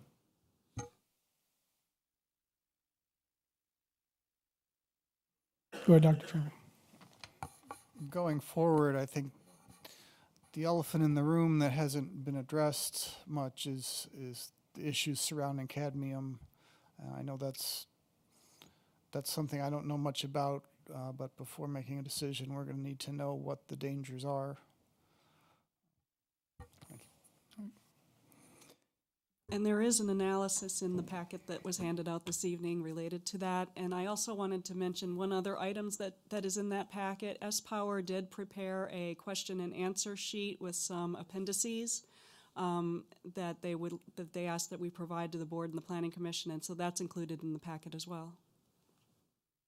Thank you. Mr. Skinner? Along those lines, the SUP is being submitted by S-Power, correct? Correct. So, and S-Power's been bought out, I understand. They're a subdivision of the... Right. Okay. So my question is, and my fear is this, how many LLCs are we going to be dealing with while we go through this project? My concern is that the reason people go in LLC, because if they go under, it relieves them of all their obligations. I'm concerned that 10 years down the road, or even now, when we don't get something correct and it goes above the LLC's level, I mean, they can declare bankruptcy and it comes back on us, which therefore comes back on the thing. Can we have a commitment from the corporation? To me, that's what's important. I mean, it happens. And how many LLCs are going to be involved in the construction of everything we see out here, of the 3,000 acres? I'd like to know that, because I'm not comfortable with dealing with an LLC. I want the person who's backing this, the big corporation, to make a commitment to this county if we do it. That is a concern that we've heard, and we are working on that. Okay. Any other questions, concerns from the discussion from the board? All right, well, I thank you all very much. I know the citizens out there, this isn't, certainly not answering all your questions. Well, I hope you see what, it is still being worked on. You should get some more information, I think Ms. Parrish said Thursday. Wanda, before you go. So, one second. Go ahead, Mr. Skinner. Thank you. I'm sorry to do. I was just looking at some of these. I would like, as Paul said, I'd like to look at the difference. I guess it's the type of panels they're using. You know, I heard Culpeper made them go all silicone. Okay, and then rather than cadmium telluride or whatever it's called. Anyway, I would like to see if why are they going 50-50? What is that? I mean, is that to save money? And the other thing is, sorry, I'm going to go back once again, but the arc, if it's truly 5,400 degrees Fahrenheit, that exceeds well over what the cadmium will melt at. I think cadmium's up around 2,000 Fahrenheit. So I'd like to be known more about that, please. And the other thing that you've mentioned, can they remove the debris without burning it? Maybe big, I mean, they have some pretty big mulchers out there. That's one of the things we've been discussing is our expectation is that at least a vast majority of the debris on site would have to be ground versus burned. In addition, that any burning on site could not be a surface burn. It would have to be done with a trench and a blower to reduce the amount of emissions. But our desire would be that they grind as much of that as possible on site. Oh, and the last thing is the reclamation. We didn't really talk a lot about the reclamation of the land. And what I'm looking for is a commitment, not from the LLCs, from the big people, that they're going to, no matter what happens, and if for some reason, I don't know how we do this, but if they declare bankruptcies, that we are the head of the line to get whatever funds we can to do the reclamation. I mean, this is a big project, the biggest thing we'll ever do probably. And I need to know for sure that the county's not going to be held responsible for any of this stuff. Wanda, is that in our packet from the engineers at all? There is an analysis of the applicant's decommissioning plan in the packet, yes. Okay. And the last thing, Chief, maybe you can answer this. Is there a speed up to like a hurricane? I mean, we have had hurricanes come up this way. What are these panels? How much wind can they sustain? Because we've seen pictures of, and I know it's Category 5, and I understand that's unusual, but I think we just got some figures today. It's 2,000 pascals, which is equal to what, 139 miles per hour, if I remember correctly. So that's a Category 4, I believe. It was. I think it was a strong Category 3, approaching Category 4. Approaching Category 3. 127. I'm sorry.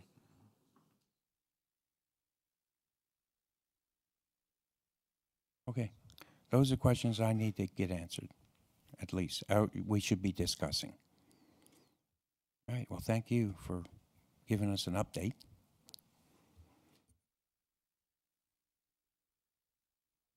Good luck, Wanda.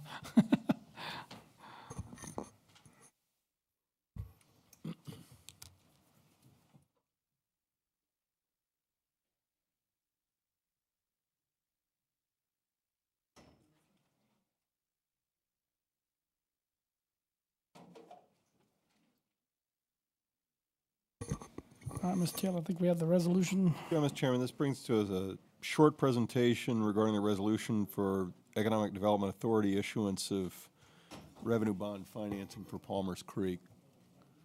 Graff? Mr. Chairman, Supervisors. You may want to take just a minute till we get things quiet down. Are you?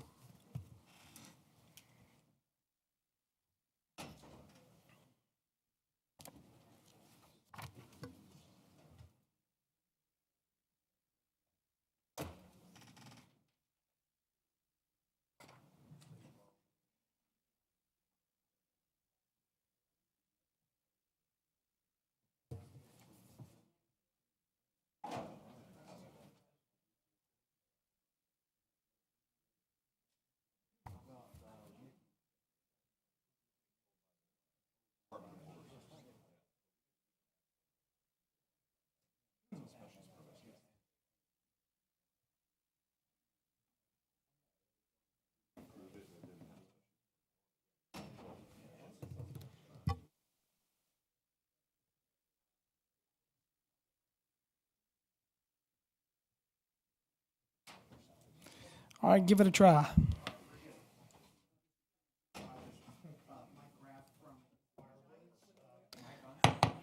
Can we have water, please?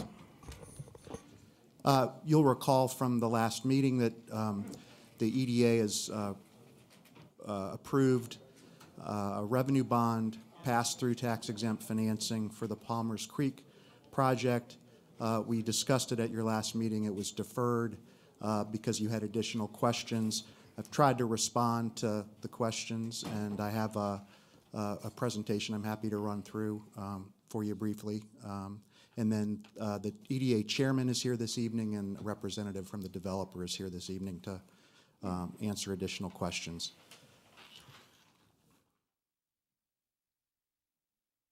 So this is just the steps for an EDA revenue bond financing. Let me make sure I've got this right here. This was working a moment ago. There we go. Okay. So the first step would be an applicant to the EDA decides to develop a project that would qualify for the tax exemption on the bonds and the pass-through incentive.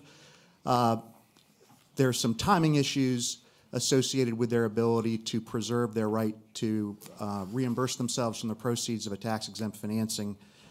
So one of the first steps is to approach the conduit issuing authority, in this case the county's EDA, and seek preliminary approval for the project. Another early step is that the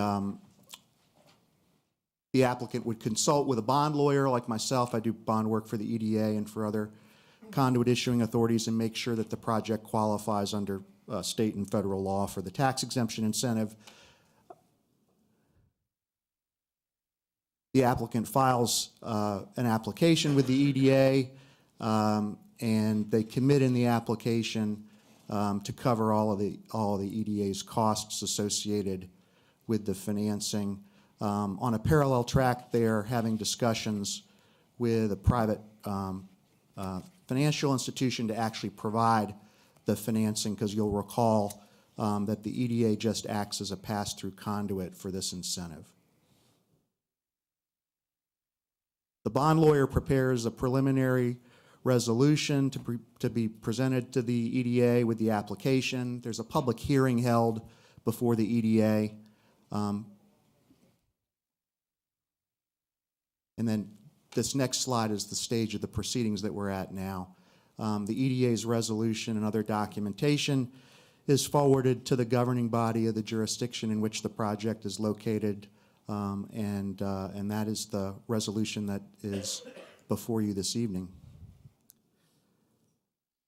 Again, at the same time, the applicant's working with its private financial institution to arrange for the actual financial investment. Ultimately, we apply for an allocation from the state pool for these types of revenue bonds. We'll be doing that early next year.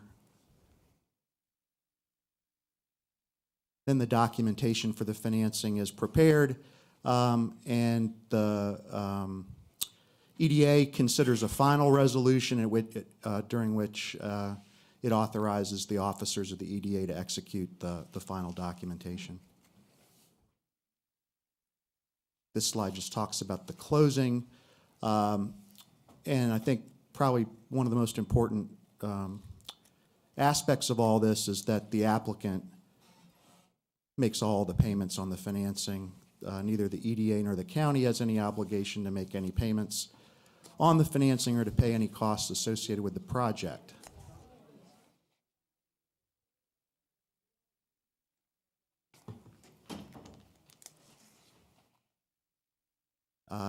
So that is sort of an overview of the general procedures for this type of incentive, and happy to try to answer any further questions. Any discussion from the board? Mr. Skinner? You mentioned a pool. How big is that pool every year? I understand that there's quite a little bit of money in that pool. Yeah, I think it's they're sort of 2 or 3 different pools. The one that we would be pulling from for this particular project, I think, has around $150 million a year that's available.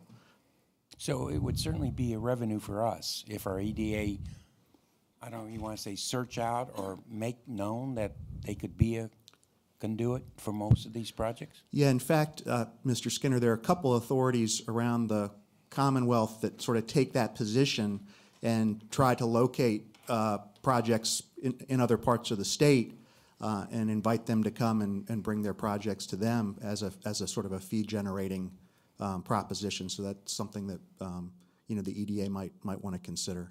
Okay, thank you.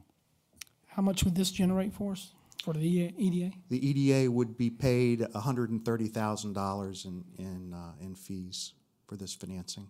Okay. Mr. Chairman, Mr. Marshall? just real quick, you responded to all the questions quickly. The great explanation, very easy to understand. I appreciate you doing that. Thank you. Oh, thank you, sir. One last one. It's a one-time fee? They don't get a recurring at all? The way that the EDA set up their policy, they sort of front-loaded it, so they're getting sort of all of the fee up front, sort of discounted to present value. So there's no additional fee? There's not any ongoing fee. Mr. Yakubowski? Thank you. Just the 2 things, just to reiterate, this doesn't affect the county's bond rating, nor does it affect our debt capacity at all, nor if the applicant doesn't pay, they don't come after us. So it's not our good faith and name being put behind this. That's correct on all counts. Okay, thank you. Do we need to hear from anybody else? Because I'd rather just go ahead and make a motion to approve. Motion to approve. Mr. Chair? Mr. Ross? So, I'm not going to be supporting this because I didn't support the project. I think we got briefed. It's going to press our school capacity in the Lee Hill area, and that we might need another school, and it's not going to help traffic, but that's the reasons I voted against the project in the first place. And I do applaud the EDA. I'm thankful that you volunteer for the hours you put in for all the EDA members that are out there. So I've got nothing against that, but I do take exception and would just like to request that in the future, I know since I've been on the board in November, December of 2014 for an award in 2015, a contract was given to a EDA member. They stepped down from the EDA to accept the award of that contract. And in this case, an EDA member is involved in the transaction on the private side. So I would just encourage the EDA in the future. I mean, I know you bring to the table your own expertise and own experiences and know what that is, but just for the perception to the public, please don't become a good old boy network where we're just patting each other's backs of different members that are on the EDA. And I would like to see that stop. So thank you. Motion on the floor. I'll give it to Mr. Skinner. Aye. For approval. Mr. Marshall? Aye. Dr. Trampy? Aye. Mr. Yakubowski? Aye. Mr. McLaughlin? No. Mr. Ross? Nay. Chair, aye. Thank you, gentlemen.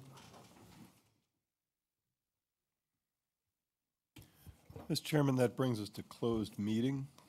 Carl?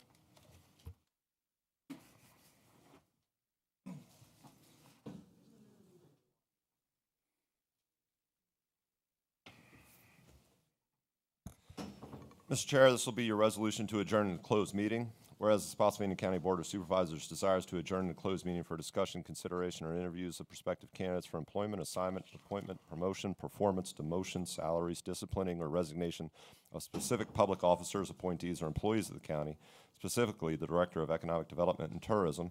And whereas the Spotsylvania County Board of Supervisors desires to adjourn in a closed meeting for the discussion or consideration of the acquisition of real property for a public purpose, or the disposition of publicly held real property where discussion in an open meeting would adversely affect the bargaining position or negotiating strategy of the public body, specifically discussion of real property in the Livingston District.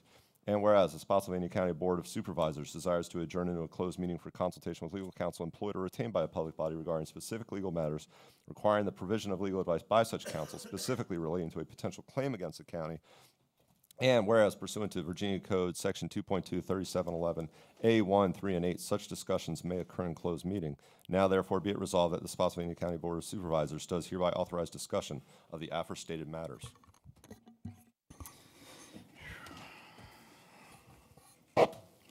So moved. So moved. Mr. Yakubowski's Aye. motion. Mr. McLaughlin. Aye. Mr. Ross. Aye. Mr. Skinner. Aye. Mr. Marshall. Aye. Dr. Trampy. Aye. Chair, aye.